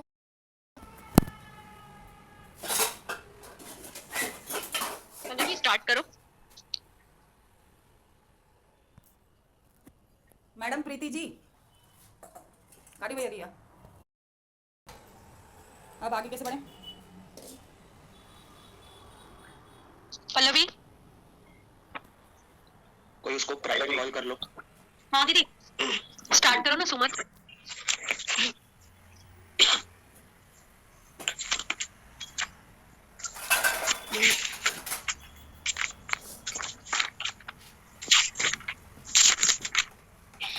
असां निंड करे उथिया हुआसीं त मौकर अची ॿुधायो त नरेन आयो आहे। मूं जॾहिं हुनखे ॾिसो त ड्राइंग रूम में साम्हूं असां वेठा हुआसीं त असांखे अची ट्रेवल एजेंट ॿुधायो त इहो जो बंगलो आहे हू हिकु अंग्रेजी औरत जो आहे त जे हिकु मिलिट्री ऑफिस सां शादी कई हुई त जॾहिं उहो जो ऑफिसर हो हुनजी डेथ थी वई हुई हिकु महामारी में। ऐं जीअं हीअ बंगले में जो फर्नीचर आहे उहो ॾाढो पुराणे नमूने जो आहे। शादीअ खां पोइ मां पढ़ण लाइ इंग्लैंड वियमि ऐं उते इंग्लैंड वञण खां पोइ मां उते जो पहिरीं जा जो पुराणा ख़त हुआ उहे मां पंहिंजी जेब मां कढिया। ऐं डॉक्टर जी ज़िंदगी में जोड़नि में मतिलबु हू सुमिता चेती तव्हांजो ॾाढो वॾो हथ आहे। ऐं शादीअ खां पोइ जो डॉक्टरी जी ज़िंदगी आहे हुनमें जो उत्साह लाइण लाइ मतिलबु कहिड़े माण्हुनि जो मतिलबु कहिड़े माण्हुनि जी तव्हांजी लाइफ में अहिड़ा माण्हू आया आहिनि जो ज़िंदगीअ ते असरु विधो आहे। अहिड़ा ॿिया बि सवाल आहिनि, छा इहो पनो मूंखे ॾेई सघंदा? त हुननि चयो हा इहो पनो मूंखे ॾेई वञ, मां तोखे फ़ोन करे सॾु कंदमि। त हुन चयो कि मुंहिंजे वटि 2 कॉपियूं आहिनि हिन पने जी। नरेन हली वियो ऐं इहो जो कॉपी हुई मां शरद खे ॾेई करे पंहिंजे कमनि में लॻी वियमि। मूंखे लॻे थो त असांजी ज़िंदगी आम माण्हू वांगुरु थी लॻे ऐं पंहिंजे नंढपण खे यादि करणु रहियसि कि मां सादी सुदी सहमियल हुअमि ऐं साहेड़ियुनि खां गॾु रांदि कंदी हुअमि। हिकु ॾींहुं मां कॉलेज मां अची पंहिंजे माउ पीउ जी ॻाल्हि ॿुधी रही हुअमि त जीअं मुंहिंजे माउ पीउ ॻाल्हि करनि पिया आपस में त मुंहिंजे जो पापा हुआ हुननि चयो त प्रेमचंद मुंहिंजो हिकु ख़ासि दोस्त आहे ऐं उहो ॾाढा ख़ानदानी मतिलबु माण्हू आहिनि त उन्हनि जो हिकु पुटु वेठो आहे जो डॉक्टर आहे। असांजी धीअ वञी ॾाढी उते राज कंदी। मां विहारे मथे पैर आंगन में बीह रहियसि। मूंखां बिना पुछे मुंहिंजी शादी तय करे छॾियनि। उतां जी ज़िंदगी जो हुई हू ॾाढे पैसे वारे घर जी हुननि जी शादी थी वई त हू ॿुधाए थी त उतां जी ज़िंदगी पैसे वारे घर जी हुई त जो ज़िंदगी घर जी जीअण लाइ मां तयारु हुअमि, पर हीअ जो पैसे वारी ज़िंदगी हुई हू जीअण लाइ मां तयारु न हुअमि। ऐं मां शरद खे सही तरीक़े खां न ॾिठो हो, न ॻाल्हायो हो, न हुनजी आवाज़ सुञाती हुई। उहो इंग्लैंड हली वियो हो। मां कुंवारी हुअमि त पंहिंजी साहेड़ी संदनि खां गॾु रांदि कंदी हुअमि। टहिक ॾियण में त मुंहिंजो केर बि मुक़ाबिलो न करे पाईंदो हो। घर में केर बि न हो, घर ॾाढो वॾो हो ऐं शरद जी मां कुझु सालनि खां पहिरीं ई अॻियां गुज़ारे वई हुई। हिकु फुफी वन जो विधवा वन जो पूजा वग़ैरह में ई मगन रहंदी हुई। शरद जो ख़त वग़ैरह जो लिखण में ॾाढो सुस्त हो ऐं मां जो ख़त लिखण में ॾाढी हुन शरद खां अॻियां हुअमि। सुमिता चवे थी त उहे ॾींहं कहिड़ा सुठा हुआ जिन घर में मां अकेली हुअमि, कहिड़ा मां पंहिंजे माउ पीउ खां मतिलबु हुननि खां ॻाल्हाईंदी हुअमि। पहिरीं जी हू पंहिंजी ज़िंदगी खे फील करे थी ऐं यादि थी करे ऐं चए थी कि शादी खां पोइ मुंहिंजी जो ज़िंदगी आहे इहा कहिड़ी थी वई आहे। ऐं कॾहिं कॾहिं हू पंहिंजे माउ पीउ जे घर मतिलबु माइटनि में बि वेंदी हुई, पर हुनखे उते वञी करे फील थींदो कि हाणे ही मुंहिंजो घर मुंहिंजो न आहे, उहो घर मुंहिंजो न आहे। पर सभु साहेड़ियूं बि हाणे पंहिंजी ज़िंदगीअ में बि मतिलबु व्यस्त थी वयूं आहिनि, हुननि जी बि शादी थी वई आहिनि। त हाणे जो मुंहिंजो घर आहे उहो शरद जो ई घर आहे। दुनिया में कहिड़े वक़्तु बि इहो जो वक़्तु आहे सभिनि जी ज़िंदगीअ में बदिलाव लाए थो। कहिड़ी त मां अकेलो ॾाढो महसूस कंदी हुअमि। राति जो मूंखे निंड न ईंदी हुई ऐं मां खिड़कीअ जे पासे बत्तीअ खे बंदि करे पर्दे खे खिसकाए करे यादि निहारदी रहंदी हुअमि ऐं सोचंदी हूंदी हुअमि कि शरद जो ख़त में जो शरद ख़त मोकिलंदो हो, हिकु त शरद जो ख़त मोकिलंदो हो हू 2-3 मतिलबु महीननि खां पोइ मोकिलंदो हो। त जॾहिं हुननि ख़त खे बि मां पढ़ंदी हुअमि त हुन पढ़ण खां पोइ हुनमें न पंहिंजोपन, न को उत्साह, न कोई मतिलबु प्यार न झलकंदो हो। त जीअं ई हू कॾहिं कॾहिं त अहिड़ो ॾींहुं बि अची वेंदो हो त हू सम्झी वई हुई कि ख़त में कोई बि उहो न आहे, प्यार न आहे, पंहिंजोपन न आहे जो सुमिता पंहिंजो इहे सभु ॻोल्हणु चाहींदी हुई। त हुनखे उहो शरद जे ख़तनि में न मिलो त कॾहिं कॾहिं त जो ख़त हो 2-3 ॾींहं बि हुननि ख़तनि खे खोले न पढ़ंदी हुई ऐं बसि जो ख़त जे पुठियां लिखल जो एड्रेस हूंदी हुई हुनखे बसि निहारदी रहंदी हुई ऐं सोचंदी रहंदी हुई कि हिन खां मुंहिंजो कोई नातो त न आहे, पर कहिड़ो इहो बि न ख़बर आहे कि नातो न आहे। पर इहो ख़बर आहे कि मां हिनखे ॾिसां थी त को विदेश में मतिलबु इहो जो घर आहे हिन खां मुंहिंजो को मतिलबु नातो आहे, पर हुनखे सम्झ न ईंदो कहिड़ो, छो त शरद हुनखे मतिलबु जो ख़त मोकिलंदो हो त हुनमें हुनजो प्यार, उत्साह ई सभु न झलकंदो हो। कॾहिं कॾहिं त हूअ मतिलबु डिॼण बि लॻी वेंदी हुई और पंहिंजे पाण खां पुछंदी हुई अहिड़ी मां कमज़ोर त न आहियां जो मां डिॼण लगा थी। पोइ शरद चयो त मां ये वाला जो मतलब इतना तो उन्होंने अपना बता दिया कि पूरा हमारा जो लाइफस्टाइल था शादी के बाद जो सुमिता ने बताया, उसके बाद उन्होंने नेक्स्ट पेज पे जैसे दिया है कि शरद चयो मां अधु रात में जागियम, मूं पलंग सुम्हियल सुमिता खे निहारो त उहा रजाई खां ढकियल मुंहुं ॿाहिरि हुअसि, मतलब वो सो रही थी, सुम्ही पई हुई त हुनजो मुंहुं ॿाहिरि हुअसि त मां हुनखे निहारे करे मन ई मन में सोचणु लॻियो कि माण्हू निंड में केतिरो न्यारो भोलो भालो थो लॻे। जॾहिं जॾहिं मां संभोग खां पोइ यकदम सुम्ही नथो सघां, मूंखे हलचल थींदी आहे ऐं मां कमरे में हली वेंदो आहियां ऐं बत्ती बंदि करे खिड़कीअ जे पासे बीही करे कुझु ॻोल्हण जी कोशिशि कंदो आहियां ऐं वीचार ऐं कुझु यादगारुनि खे मतिलबु ॾिसण जी कोशिशि कंदो आहियां, पर हुनखे सम्झण न ईंदो आहे कि मां छा थो ॻोल्हण जी कोशिशि कयां। सुमिता जी कमरे जी बत्ती ॿारे छॾी, आयसि पंहिंजे कमरे में आयमि त ॾिसी इंग्लैंड जी फोटो फ्रेम कयल टंगियल हुआ पंहिंजे कमरे में, त हुनखे लॻे पियो कि इहो इंग्लैंड जो विचोलो दर्जो आहे। इंसान हिकु लाइफ में केतिरी जिंदगी जी थो वञे इहो त मतिलबु माण्हू खे बि नथो ख़बर पए। डोर थी मूं अनजान निहारो लगम जान जिन घर जेके कमरे में हुआ। ये वाला दीदी मैंने आपको बताया था ना समीक्षा दीदी की ये वाली लाइन मिसप्रिंट थी, तो वो बता रहा है कि डोरथी मुझे वहां पे एक बार मिली थी विदेश में, त पोइ हू मूंखे निहारती रही ऐं मुंहिंजे पासे आई, मूंखां ॻाल्हाइण लॻी। डोरथी खे ॾिसी हुनजा जो दिल हुआ हू ॾाढा गोल मटोल हुआ, चहिरो सन्नो, वार सुडियल और कुल्लो गोल कुल्ला हुआ, कदावर हुई, मजबूत बदन जी हुई, पर उहा ॻोठाणी छोकिरी हुई। वो मूंसां मेडिकल कॉलेज में पढ़ंदी हुई।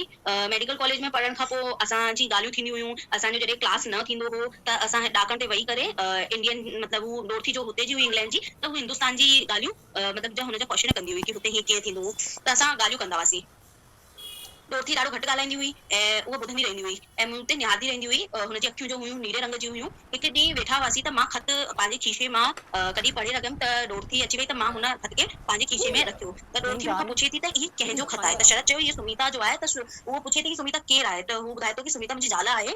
त पोइ जो डोरथी आहे हुनखे त इहा ॻाल्हि ख़बर न हुई कि जो शरद आहे उहो शादीशुदा आहे।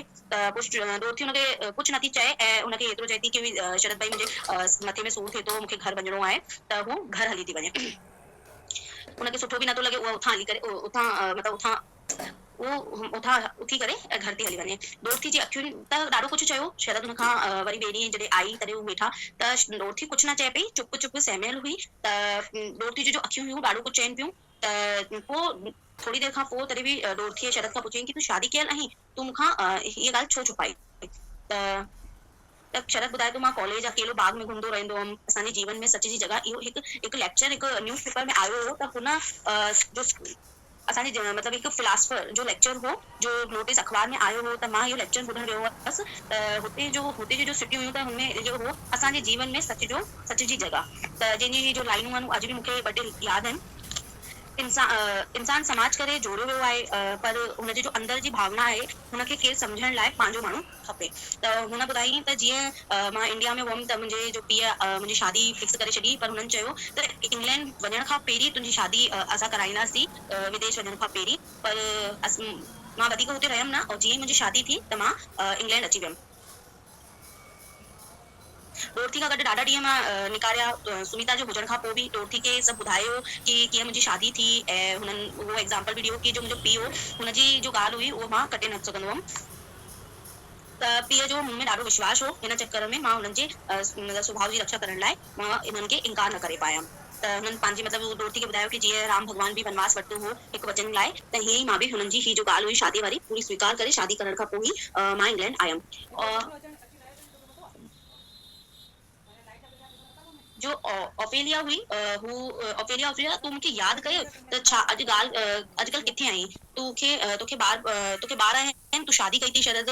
त मतिलबु ओलिफिया हुन खां पुछे पई शरद खां, इंसान केतिरियूं ॻाल्हियुनि में मतिलबु जानवर ऐं पखियुनि खां बि बदतर आहे ऐं मूंखे जो मिलियो आहे मां उन में समाइजी वियो आहियां। मां कॾहिं बि को शइ जी मतिलबु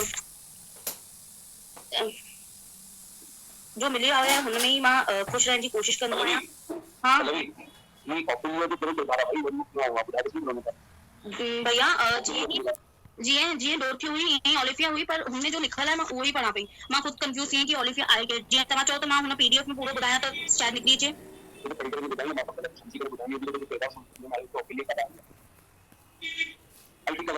पल्लवी हेले ताईं जेको बि ॿुधायो अथई पल्लवी हेले ताईं जेको बि ॿुधायो अथई ॾाढो सुठो ॿुधायो अथई। जेतिरो तो कवर कयो आहे न ॿुधाए। हा असां क्वेश्चन पुछंदासीं, तूं घबराइजे न हुन में। मनोज सही आहे न, असां क्वेश्चन पुछंदासीं तोखां, छो त असां उहो पेज उहो पेपर न असां उहो ॾींहुं असां न पढ़ियो आहे, इन करे असां तोखां पुछंदासीं। तूं ॿुधाए सघी त ठीकु आहे, न त पाण हुन ते अॻिते डिस्कस कंदासीं। ठीकु आहे, हिन में घबराइण जी ज़रूरत कोन्हे। तोखे असां निगलेक्ट या तोखे हेठि नथा करणु चाहियूं, सिर्फ़ु असां पुछंदासीं छो त असां उहो पेज ई न पढ़ियो आहे। ठीकु आहे, पर दीदी मां इहो थी चाहियां जो ऑफेलिया हुई त जीअं डोरथी जो त पूरो किताब ख़तम थियो हुते मथे कि हू मतिलबु पुछे पई ऐं गुम थी वई हुई, पर कुझु हुनखे सम्झण न आयो ऐं हू उतां उथी करे हली वई। त हू मतिलबु समायल हुई अंदरि, त हुन मतिलबु शरद हुनखे पंहिंजो सॼो फ्यूचर ॿुधाई कि जीअं शादी थी ईअं। त हुन खां पोइ हेठि लाइन में ऑफेलिया छा मूंखे तूं माफ़ करे छॾियईं। तूं अॼुकल्ह किथे आई घणा साल अॻु मतलब उन्हनि ॿुधायो थोरो मिसप्रिंट बि आहे न जो ही होम ऑस्ट्रेलिया में आई अरे हरकत क्या कुछ कह रहे हैं ओफेलिया ते पाण अॻिते हली करे डिस्कस कंदासीं कंहिंखे भी कुछ भी जानकारी मिले ओफेलिया जहाँ तक मेरा है, ओफेलिया क्या थी, जहाँ पे इन्होंने पास में घर लिया था ना, जैसे उसमें इनकी ट्रेनिंग चल रही थी, तो वहाँ पे रेंट पे जहाँ पे ये रह रहे थे, तो उस मकान में रहती थी ओफेलिया। हाँ वहाँ ये पे- देखिए मैंने लाइन लिखी है ये भी। हाँ, तो वो मकान में रहती थी, तो वहाँ पे ये खाना साथ में खाने लगे, जैसे हॉस्टल वालों से कई बार अटैचमेंट हो जाता है जो हमारे घर पे रेंट पे रहते हैं या क्या, तो फिर वहाँ से इनकी लव स्टोरी शुरू हो गई थी ओफेलिया से। तो इलीगल वगैरह रिलेशन भी उसने, जो सुमित अशरद है, उसने ओफेलिया से भी बनाए थे। हाँ ये लाइन मैंने लिखी है।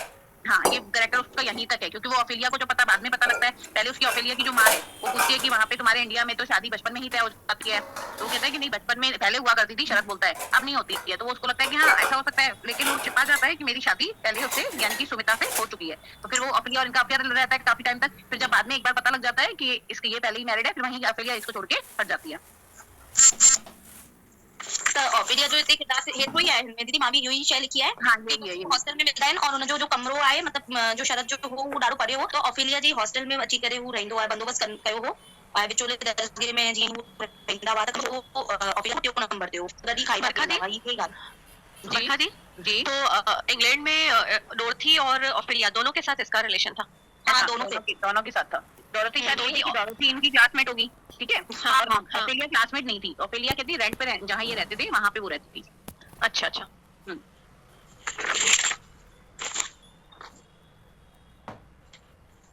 तो के अलावा कोई तीसरी भी थी? सिद्धार्थ भैया टेंशन निगाह तो उनकी नहीं, सिद्धार्थ भैया निगाह तो उनकी मंदाकिनी पे भी गई थी। हाँ। वो बड़ी बड़ी लगी थी तो छोड़ दिया था। मंदाकिनी पे और वो एक मालहन की बेटी पे। ये नाम शरद का पर काम अंगारे वाला था इसका, नाम भी शरद का ही थे। ये ऐसा लग रहा है कि अपने को बिगाड़ने के लिए ये नॉवेल जो है बनाए गए हैं। जो चीजें लोगों को आम जनता को नहीं मालूम होगी वो भी इस नॉवेल को पढ़े और जानबूझ के वो इन चीजों में आए। आज शरद को पूर्ण कर देंगे अपन पर पूर्ण कर ये भाई गलत मत बोलो शरद के लिए। शरद को पूर्ण कर देंगे ये बेचारे जबरदस्ती डॉक्टर इसके आगे लगा दिया है, पर ये डॉक्टर जैसे कुछ हरकतें हैं नहीं इसकी। शाम को सब लोग मिले क्या? क्यों सब लोग शाम को मिले क्या? कहाँ? कहीं पे बताओ फिर शाम को सब मिले, क्योंकि लास्ट एग्जाम वाले दिन तो हम लोग निकल जाएंगे। आज मिलेंगे? हाँ नहीं यार बेटे को छोड़ के आई हूँ। रोज बोलता है कब आओगी। देखो अभी मैं कल भी शॉप पे नहीं जा पाऊंगी और परसों भी नहीं जा पाऊंगी, 5 बजे के बाद तो सोचेंगे तो फिर बहुत टफ हो जाएगा। नहीं नाइट में पॉसिबल है मिलना, नहीं तो नाइट में मिलने अगर पॉसिबल हो तो, नहीं तो रहने दें। पहले पढ़ाई कर लेते हैं अच्छे से, फिर जैसा होगा कर लेंगे। ठीक है। वो तो कोई मना नहीं है नाइट की या इवनिंग की, पर मेन पहले पढ़ाई कर लें। ये लगे तो कि पंहिंजी जगह क्लास हले थी उन ते भी एक नॉवेल ठाहिण खपे। एक मां भी लिखन हम ना मनोज भैया थे। और जो आगे की पीढ़ी है वो आएंगे ना नेक्स्ट सेम में एमए करने वाले सिंधी में, तो उनको बताएंगे ये फर्स्ट बैच वाले ऐसे पढ़ा करते थे। नहीं पर उस दिन सर भी तारीफ कर रहे थे अपनी कि तांजो जेको पढ़ण जो तरीक़ो आहे तांजो मिली करे गॾे करे कयो था, ये ॾाढा घटि माण्हू पाण हिकु वो इहा भावना कान्हे की कंपटीशन वारी कि असां हिक ॿिए खे लताड़े करे अॻियां वधूं, इहो कान्हे। ये पाण खे देखो हम सब लोग उस एज से ऊपर उठ चुके हैं। कॉन्फ्रेंस हलंदी आहे तीअं थो लॻे कि असां हुनखे अटेंड कयूं था या हुनजी तयारी कयूं था या हुते सही थी चवां? हम सभी लोग उस एज से ऊपर उठ चुके हैं, तो सबको कहाँ 52 साल का 75 साल का मैं चाहिए इसका ऊपर में मैं 16 साल का हूं। आज हम लोग खेत लगा था मैं बढ़िया हूं। प्रीति देखो सब सभी मैरिड हैं, प्रीति को छोड़ के सबको अंडरस्टैंडिंग है पूरी। अरे मैं मानो है मां जो शरद को अरे ये प्रीति वाला चैप्टर हो गया क्या? हेलो मां जो शरद टाइम मां चयो प्रीति वारो सूमर थी वियो छा? न न तो पंहिंजी ॻाल्हियूं त कयो। ज़रूरी आहे बेटा ॻाल्हियूं करण बि ज़रूरी आहे। सिद्धार्थ ॾिस असांजे रंग में रंगजी वियो आहे। हां सिद्धार्थ ने तेरे बेटो मुझे मिली गाल आई हा वो मजबूरी अथसि न त बिया छा तव्हां सां कॾो को भॼी वञा। मुझे देर में मैं 7 दिन पढ़ लेता। हाँ क्या बोल रहे सिद्धार्थ? नॉवेल हो जाती इतनी देर में मेरी। हाँ सही है। चलो चलो प्रीति चालू करो।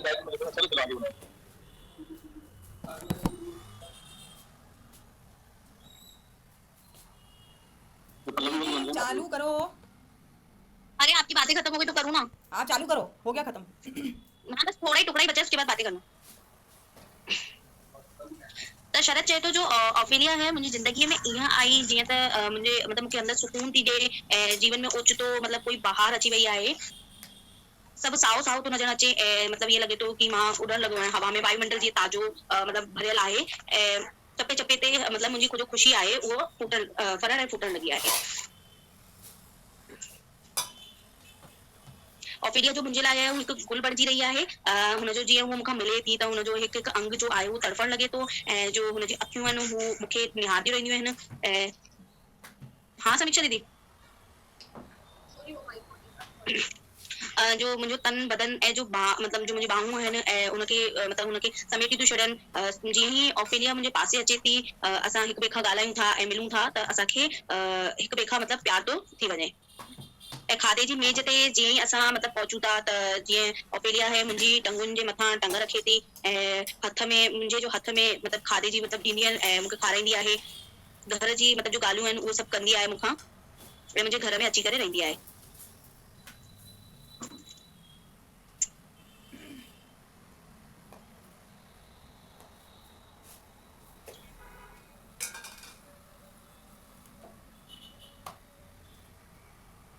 आवाज हमें बदल गई।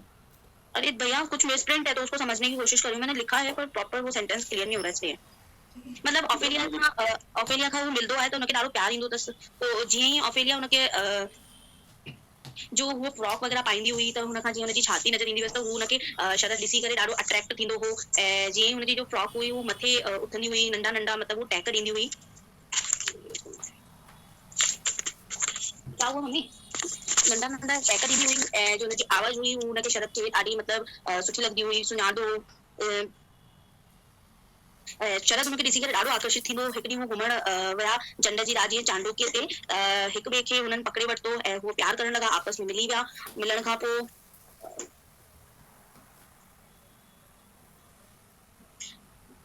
सुंदरता ते ॾाढो मतिलबु हुनजी आकर्षित थियो। अलाए केतिरा साल गुज़री विया आहिनि अलाए कहिड़ो ॾींहुं हो उहो अलाए कहिड़ी राति हुई अलाए कहिड़ा मतिलबु इंसान जिंदा हूंदा हिन संसार में पर अॼु उन्हनि पलनि खे मां यादि करे मूंखे बेबस बणाए रही आहे। ॼण मुंहिंजे अंदरि जो समुंड जो आहे उहो जीअं समुंड जी लहर ईंदी आहे उहो मुंहिंजे अंदरि जी उहो ई समुंड जी लहर वांगुरु उछल थी अचे ऐं असां ही केरु थो चवे शरद ऑफिलिया जे बारे में चए थो त मां हुनखे ॾिसां थो त मतिलबु जीअं समुंड में हिकु लहर ईंदी आहे त ईअं ई मुंहिंजे मन में बि अहिड़ी समुंड जहिड़ी लहर थी अचे ऑफिलिया खे ॾिसी करे। त बसि हिनजो जो सूमर जो मतिलबु ऑफिलिया डोरथी और शरद जो किरदार हो हिते ख़तम थो थिए।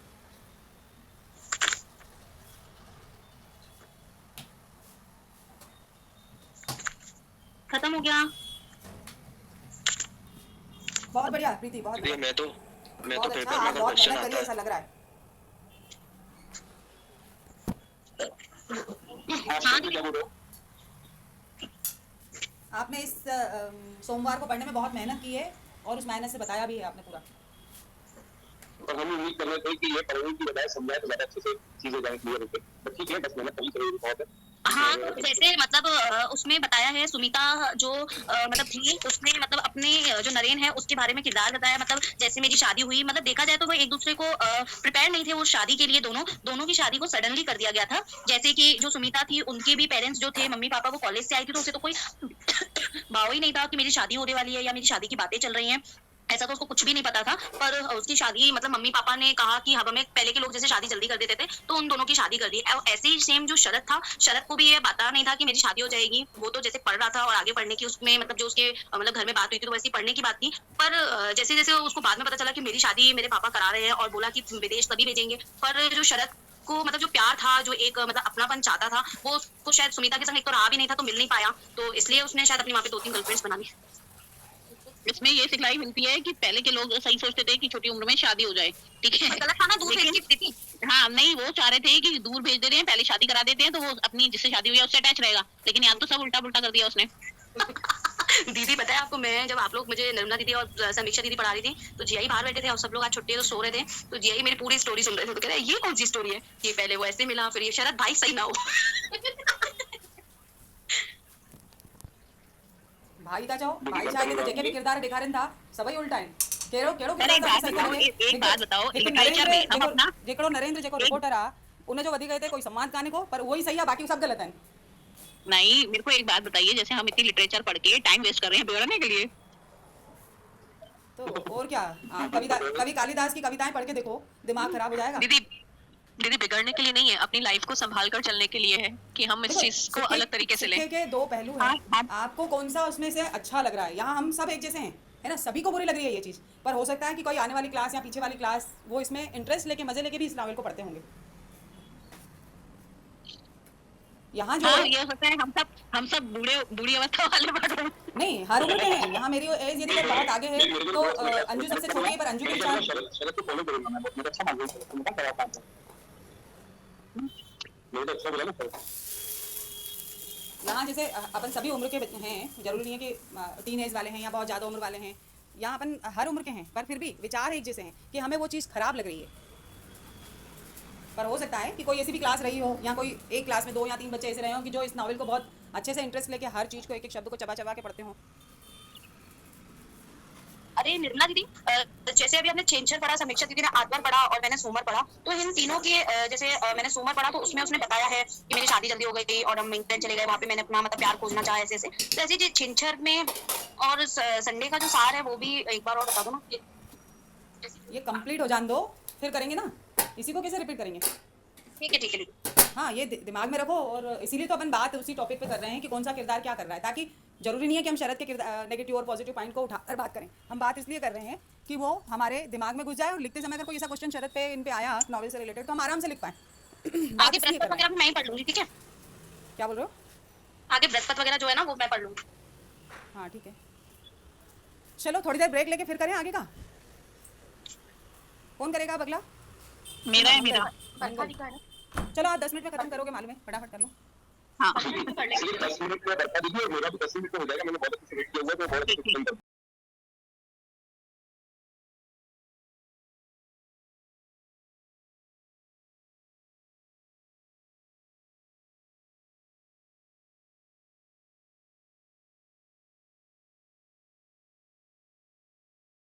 लिटरेचर पढ़ के टाइम वेस्ट कर रहे हैं बिगड़ने के लिए। फटाफट कर लो। हाँ, चलिए 10 मिनट में बता दीजिए और मेरा भी 10 मिनट में हो जाएगा, मैंने बहुत अच्छे से वेट किया हुआ है तो बहुत अच्छे से खत्म कर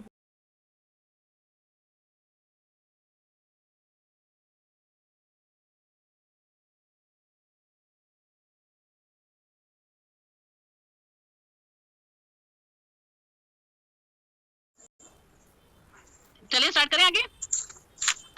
इरशाद इरशाद इसमें तुम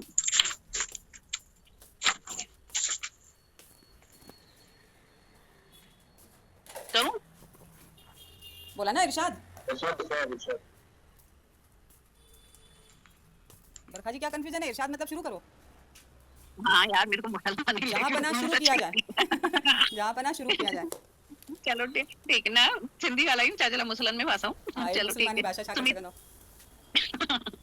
चलो ठीक है। अरे भाषा पे किसी धर्म का हक थोड़ी है। हाँ वो भी है यार, पर हो गया है ना सही वर्ड्स पे तो।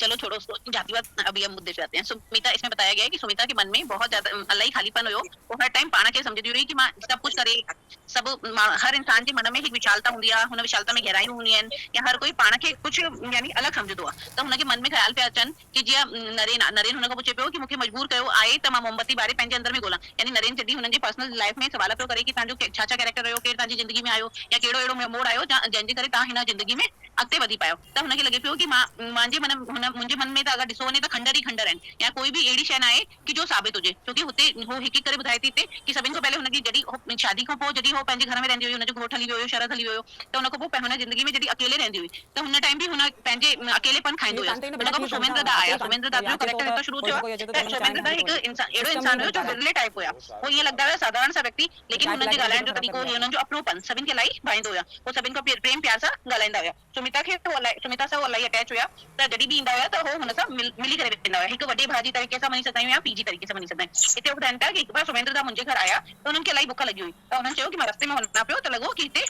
सुमिता जे घर ई कुझु खाई वञा। त हुननि जो सरल एॾो स्वभाव हुयो कि जीअं जेंट्स वग़ैरह हूंदा आहिनि त कॾहिं बि हो किचन वग़ैरह में न वेंदा आहिनि, लेकिन वो सुमिता हुननि लाइ कुझु ठाहिण वई, हुन चई रोटी त ठहियल पई आहे, मां तव्हांजे लाइ सूप बि ठाहे अचां थी। त हिन हे ॿुधी करे हो सोमेंद्र दा हुनजे पोइता पोइता विया, चयूं कि हल ॿई मिली करे ठाहियूं था, मिली करे कमु कयूं था। त हिन ईअं तरीक़े सां हुननि पंहिंजे लाइ नाश्तो पानी जो बि ठातो। हुन खां पोइ ॿुधायो वियो आहे कि सुमेंद्र दा पुछनि पिया कि सुमिता तूं कई बार ईअं ॾिठो आहे मां कि विच विच में अनमनी थी वेंदी आहे, अनमनी थी वेंदी मतलब तुंहिंजो नेचर थोड़ो रुखियो सो थी वेंदो आहे या तूं कई बार हिचकी वेंदी आहे जो सही तरीक़े सां न ॻाल्हाए पाईंदी आहे। त वो चवंदी आहे कि असां पंहिंजे जीवन में पंहिंजे आरती में भी पंहिंजे बदन खे ॾिसी सघूं था, लेकिन सच्चाई जो वास्तविकता है जो असांजे मन में हलन था या जो असां रियल में आहियूं वो ख़बर न पई पाईंदी आहे। त सुमेंद्र दा हुनखे पुछनि था कि तूं बरखा दी। हाँ बोल, सॉरी एक मिनट, पल्लवी माइक बंद करो ना अपना। सॉरी दी, कोई बात नहीं, चलो हुनखे लॻे पियो सोमेंद्र जॾहिं हुनखां पुछनि पिया कि छा ॻाल्हि आहे कि तूं ईअं अनमनी थी वेंदी आहे, त हुन हो पाण मन में सोचण लॻी कि असां आरसी में पंहिंजे बदन खे त ॾिसी पाईंदा आहियूं, लेकिन असांजे मन जा छा वीचार हूंदा आहिनि, हो असां कंहिंखे ज़ाहिर न करे पाईंदा आहियूं कई बार। त हो हिकदमि ॾकी वेंदी आहे कि छा सोमेंद्र दा हुनजे ॾकण खे ॾिसो या हुननि खे लॻो कि मूंखे हिन झिड़क भरी आहे। त हुन खां पोइ जॾहिं रोटी खाईंदा आहिनि त सोमेंद्र चवंदा आहिनि कि तूं हिन जे अलावा बि त तोमें इलाही गुण आहिनि, तूं छा करे सघंदी आहीं? त चवंदी आहे न मां त रोटी ई ख़ाली खाई सघंदी आहियां, मूंखे त एतिरा कोई गुण न आहिनि। त सोमेंद्र दा चवण लॻा कि तूं बि हिकु डॉक्टर ठही सघंदी आहीं। त हो चटी छा था पूरे संसार खे डॉक्टर ई ठाहींदो, पाण डॉक्टर आहियो त चवंदी आहे कि न तूं बि तुंहिंजे अंदर बि गुण आहे पई ऐं तूं बि हिकु डॉक्टर ठही सघंदी आहीं। त हिन ते हो मज़ाक में खणी वठंदी आहे, लेकिन धीरे धीरे हुन में चाहना थींदी आहे कि हा मां बि पंहिंजे घोट वांगुरु शरद वांगुरु डॉक्टर ठही वञा, ऐं जीअं सोमेंद्र दा चवनि था त मां बि हुन टैलेंट खे वधायां। पहले त हुनखे विश्वास न लॻंदो आहे, लेकिन सोमेंद्र दा हुनखे सम्झाईंदा आहिनि कि जीअं मज़दूर हूंदो आहे त मज़दूर जीअं अगर जिंदगी भर सोचे कि मां मजदूरी ही कंदो रहां त छा ईअं थी सघंदो आहे? अगर हो चाहे त वॾो बिल्डर बि ठही सघंदो आहे, मिस्त्री बि ठही सघंदो आहे, ईअं ई तूं पंहिंजे जीवन में अॻिते वधी सघंदी आहे। एतिरी हिन ॻाल्हि जो एतिरो इंप्रेशन हुन वटि पवंदो आहे कि हो बि हो पढ़ाई करे डॉक्टर ठही वेंदी आहे। पोइ हुन डॉक्टर जे पहले हुनजो जो लाइफ हुई, जो कैरेक्टर हुयो, हुन में हो हिकु चुलबुली खिलण वारी टहकण वारी छोकिरी हूंदी हुई, जो हमेशह चंचल मस्त रहंदी हुई। छोकी जीअं कई बार जीअं नॉर्मल अगर छोकिरियूं ॾिसंदा आहियूं त हुननि खे कोई टेंशन वेंशन न हूंदी आहे, मस्त पंहिंजे खाइण पीअण घुमण में लॻल हूंदा आहिनि। त हो चवंदी आहे जॾहिं मां डॉक्टर ठही वियमि त मुंहिंजे अंदर गंभीरता अची वई, सख़्तु स्वभाव थी वियो, छोकी हुन टाइम ते मूंखे सभिनि खे हैंडल करणो हुयो। ऐं जो शरद हुयो हुनजी बि पूरे रूटीन खे सुनीता ही हैंडल कंदी हुई, पंहिंजे बि पूरे रूटीन खे सुनीता ही हैंडल कंदी हुई। त इहो हिन हिते चवंदी आहे कि इंसान जो स्वभाव आहे जुदा जुदा हूंदो आहे, काथे हुनखे कहिड़ो रूप अदा करणो पवंदो आहे ऐं काथे कहिड़ो रूप अदा करणो पवंदो आहे। हिन खां पोइ हिन नॉवल में हेतिरो पंहिंजे लाइ सोचंदी रहंदी आहे। त हिन खां पोइ रवि जी एंट्री थींदी आहे। रवि हुनजो ॾेर हूंदो आहे, जॾहिं हो शरद जे बिना अकेले घर में रहंदी आहे त हुन टाइम ते हुनखे ईअं लॻंदो आहे कि घर में मुंहिंजो सहुरो आहे या मुंहिंजी बुआ आहे, मुंहिंजे घोट जी बुआ आहे। लेकिन विच में अचानक ई हुनखे अहसास थींदो आहे कि घर में बि हिकु ॿियो बि प्राणी आहे, छोकी सभु कम नौकरा चाकरा कंदा हुआ, त हिननि जो आपस में कॾहिं कोई एतिरो मेल मिलाप न थींदो हुयो। त हुन खां पोइ हुनखे लॻंदो कि भाभी तूं न रोटी जो माई आहे नौकरानी आहे सुठी न ठाहींदी आहे, तूं ही मुंहिंजे लाइ ठाहींदी कर। हिते हे बि ॾेखारींदा कि हुन टाइम ते बि एॾी माण्हुनि वटि रईसी हूंदी हुई, जीअं पहले वारी स्टोरी में कि हुन टाइम ते बि मायूं ई घर में कई बार रोटी ठाहींदी हुई। त हो चवंदो आहे रवि हिनखे कि भाभी नेरन जो ठहिया हो माई सुठी न ठाहींदी आहे, तूं ठाहींदी कर। त हुनखे पहले त सुमिता खे बुरो लॻंदो आहे कि मूंखे हे यानी कि हक़ मुते छो थो जताए। त पोइ हुनखे अहसास थींदो आहे कि न हे बि मुंहिंजे हिन घर जो प्राणी आहे, जेके कॾहिं असां हिन एतिरे सीरियस वे में न खयो हुयो। धीरे धीरे हो रवि ऐं रवि खे हुन ते हक़ हलाईंदो वेंदो आहे ऐं हुनजी ॻाल्हि वधंदी वेंदी आहे ऐं हर टाइम रवि भाभी भाभी करे पूरे घर में भरंदो रहंदो आहे। ऐं धीरे धीरे जीअं थींदा आहिनि त नॉवल में अॻिते वधी करे कि रवि बि हिकु हाणे पहले हिकु यूनिफॉर्म पातल ॿार हूंदो आहे, लेकिन धीरे धीरे हो कॉलेज में अची वेंदो आहे। कॉलेज खां पोइ हिकु सही साइड यानी जेंट्स ठही वेंदो आहे, मर्द ठही वेंदो आहे। पोइ हुनजो जो नाजुक बदन हुयो हो पूरो भरती वेंदो आहे, हुनजी पूरी बॉडी जो विकास थी वेंदो आहे। जीअं पहले हुनजो हिकु सन्हड़ो सो छोकिरो हूंदो हुयो, हाणे हो पूरे वॾे रूप में अची वेंदो आहे। ईअं लॻंदो आहे सुमिता खे ईअं लॻंदो आहे कि मां हुनजी एतिरी केयर कई आहे कि हुनखे ठाहिण में पूरो मुंहिंजो ई हथ आहे, छोकी न त हुनजी भाउ हुयो न हुनजी माउ हुई। त हुनजी हर रिक्वायरमेंट जी मां पूरी यानी कि पूरी हुनजी रिक्वायरमेंट मां ही फुलफिल कई आहे। त हिन करे ॼणो उहा हिकु लफ़्ज़ी संदसि पूरे ॾींहुं हुनखे हो रवि रवि रवि ही घुमंदो हुयो, छोकी कॉलेज खां अचण खां पोइ जेतिरी बि ॻाल्हियूं हूंदियूं हुयूं हो भाभी भाभी करे पंहिंजी भाभी खे ॿुधाईंदो हुयो। भाभी मूंखे बुख लॻी आहे, भाभी मां वञा थो, भाभी किताब काथे रखां थी, मां अचां थो। कॉलेज मां बि ईंदो हुयो त हो पहले भाभी खां ही मिलंदो हुयो, पोइ वञी करे किताब पंहिंजे कमरे में रखंदो हुयो। रवि कॉलेज जे पहिरें साल में हो तॾहिं हुनखे बुखार अची वियो। त बुखार जॾहिं अची वियो त मुंहिंजे सॉरी यानी हुनजे सुमिता जे सॉरी हुनखे चई कि कुमार हुनखे बुखार अची वियो आहे, या हे बुखार अहिड़ो आहे कि इलाही ख़तरनाक हूंदो आहे, त तोखे ही पूरी हुनजी यानी संभाल करणी। त जॾहिं हुनखे त हिकु बार रवि खे जॾहिं बुखार तेज थी वेंदो हुयो त हुनजो बदन उगण, मथे ते पटियूं करण, हुनखे खाराइण त चमच सां खाराइण, हुनखे उथाइण विहाइण, हे सभु ॻाल्हियूं सुमिता ही कंदी हुई। त हिकु बार जॾहिं हुनखे बुखार अची वियो त सुमिता पंहिंजे कमरे में वञण पई चाहे त रवि हुनखे रोके रखई कि न भाभी तूं मूंखे छॾे काॾे न वञ, मां इलाही यानी कि मूंखे इलाही डपु थो लॻे। ईअं करे हिक ॿिए में हुननि जो इलाही मोह पइजी वेंदो आहे ऐं हर शइ में रवि हुनखे यादि कंदो आहे। हुन खां पोइ सुमिता जो शरद सां सोमेंद्र जे बारे में कुझु हुन खां पोइ हिते रवि जी स्टोरी थोड़ी शांत थी वेंदी आहे। त पोइ सुमिता जो आहे शरद सां मिलंदी आहे। त शरद खे सुमिता चवंदी आहे कि सोमेंद्र जो हुया सोमेंद्र दा ऐं हुननि जो मंदाकिनी जे विच में छा रिलेशन हो। कई बार ईअं लॻंदो आहे कि हुननि जो रिश्तो पाण में सुठो हुयो, कई बार लॻंदो आहे कि न हुननि जो रिश्तो पाण में सुठो न हुयो। त तव्हां हो शरद खां पुछंदी आहे कि तव्हां ॿुधायो, तव्हां त हुननि खे वधीक सुठी तरह ॼाणंदा आहियो। त शरद कोई जवाब न ॾेई पाईंदो आहे, 2-4 सेकंड सोचंदो आहे, सम्झंदो आहे, लेकिन पोइ बि हो जवाब न ॾेई पाईंदो आहे। सोमेंद्र ऐं मंदाकिनी जी हुन टाइम पोइ हे स्टोरी हले थी कि सोमेंद्र ऐं मंदाकिनी जी लव मैरिज थी हुई। त चवंदा हुआ कि हिक ॿिए खे इलाही प्यार कंदा हुआ सॼी उमिरि। त पोइ हू दुखी यानी हो चवंदा कि हिक ॿिए खे जॾहिं प्यार कंदा हुआ त पोइ दुखी छो हुआ। त शरद हुनखे कुझु चई न पाईंदो आहे। पोइ चवंदो आहे कि ज़िंदगी में सुख बि दुख बि ईंदा आहिनि। असीं अक्सर सामाजिक भावनाउनि ते कोई शइ असांखे सुखी कंदी आहे, कोई शइ असांखे दुखी कंदी आहे। ऐं हे पर्सनल सभिनि जा वीचार हूंदा आहिनि कि कंहिंखे कोई सामाजिक जे हिसाब सां कोई सुखी आहे, कोई दुखी आहे। अक्सर इंसान पंहिंजी ज़िंदगी जी पोइवारी कंदे साॻी ज़िंदगी जीअंदो पाण खे ख़ुशि ऐं सदाबती सम्झंदो आहे, लेकिन हर कंहिंजी लाइफ में पंहिंजो पंहिंजो रोल हूंदो आहे। सोमेंद्र दा ख़ुदि चवंदा हुआ कि हर हिकु इंसान न्यारो आहे ऐं हर हिकु इंसान जा जो गुण आहिनि ॿिए सां अलॻि हूंदा आहिनि। जीअण में हर कंहिंजा पैमाना अलॻि हूंदा आहिनि, हर कंहिंजा तरीक़ा अलॻि हूंदा आहिनि। लेकिन हो शरद चवंदो कि शरद जे तर्क में हुनखे सेटिस्फेक्शन न मिलो। हो सही कारण न ॿुधाए पायो कि सोमेंद्र दा पंहिंजी ज़िंदगी में यानी हुननि जी ज़ाल सुठी हुई मंदाकिनी, वो बि ख़ुशि छो न हुया। त पोइ धीरे धीरे शरद ॿुधाईंदो आहे कि सुमिता पर इंसान तर्क जी न सघंदो आहे। हर कंहिंजी ताक़तूं हदूं अलॻि हूंदियूं आहिनि ऐं हर कोई पंहिंजो मालिक पाण बि न ठही पाईंदो आहे। वो चवंदो कि कई बार परिस्थितियूं अहिड़ी अची वेंदियूं आहिनि कि इंसान पाण खे सुञाणण जी बि कोशिशि कंदो आहे, पाण खे बचाइण जी बि कोशिशि कंदो आहे, लेकिन पोइ हो न करे पाईंदो आहे। हिते ई थोड़ी देर में हुनखे सुमिता खे रवि जी याद अची वेंदी आहे। वो चवंदी आहे कि ज़िंदगी में जॾहिं हुनजो रवि ते इलाही मोह पइजी वियो, हर हिकु शइ लाइ रवि हुन सां पुछंदो रहंदो हुयो ऐं हर इवन साड़ी बि पाइणी हूंदी हुई त कहिड़ी साड़ी वणे थी कहिड़ी साड़ी नथी वणे, हो बि सुमिता रवि खां पुछंदी हुई। ऐं रवि अगरि चवंदो हुयो कि न हे साड़ी तव्हां ते नथी वणे त सुमिता खे उहो पसंदि हूंदी हुई, पोइ बि हो लाहे करे ॿी साड़ी हुनजे हिसाब सां पाए रखंदी हुई। जीअं हिकु पति जो रोब हूंदो आहे उअं ई हो रवि में सभु शयूं ॾिसंदी हुई। कलाकनि जा कलाक हो रांदि खेॾंदा हुया ऐं पतनि वारी ताश जी गेम खेॾंदा हुया। वरी हुन में रवि इलाही बार चीटिंग कंदो हुयो त सुमिता हुन सां विड़दी हुई ऐं उड़ान में भाभी ऐं ॾेर जे बजाए हुननि जो पंहिंजो पर्सनल रिश्तो जुड़ी हुयो, हो हुन में हिक ॿिए खां छिकदा वेंदा हुया।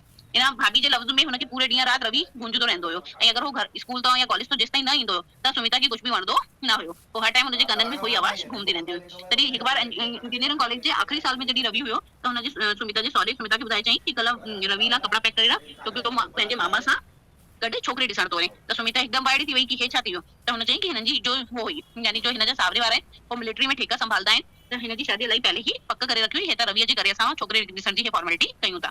त पोइ लेकिन हे हुनजे टाइम जॾहिं हुन टाइम ते हुनजो जो सहुरो हुयो हुनजो रोब एॾो हुयो कि हर कोई हुन खां ॾकंदो हुयो ऐं क्वेश्चन वग़ैरह कुझु न करे पाईंदो हुयो। त सुमिता बि चुपचाप अची वेंदी आहे ऐं पंहिंजो कम में लॻी वेंदी आहे। जॾहिं रवि उतां कॉलेज मां ईंदो आहे त सुमिता हुनखे ॿुधाईंदी आहे कि कल्ह तूं मामा सां गॾु छोकिरी ॾिसण वेंदे। त जॾहिं त हो रवि ओचितो थी वेंदो आहे कि मां छो छोकिरी ॾिसण वञा, मूंखे कोई शादी वादी न करणी आहे भाभी। त चवंदो आहे कि शादी न कंदे त तुंहिंजी गृहस्थी कीअं हलंदी। त चवंदो आहे तूं जो वेठी आहे भाभी, तूं मुंहिंजो ध्यानु रखंदी त मूंखे गृहस्थी यानी करण जी जरूरत थी चाहे। त हो सुनीता हुन टाइम ते सुमिता इलाही ख़ुशि थी वेंदी आहे, हुनजे मन में हिकु तृप्ति अची वेंदी आहे कि हा मां पंहिंजे यानी ॾेर जी हर तृप्ति पूरी कयां थी, त हो हाणे परिवार वसाइण लाइ बि राज़ी न आहे।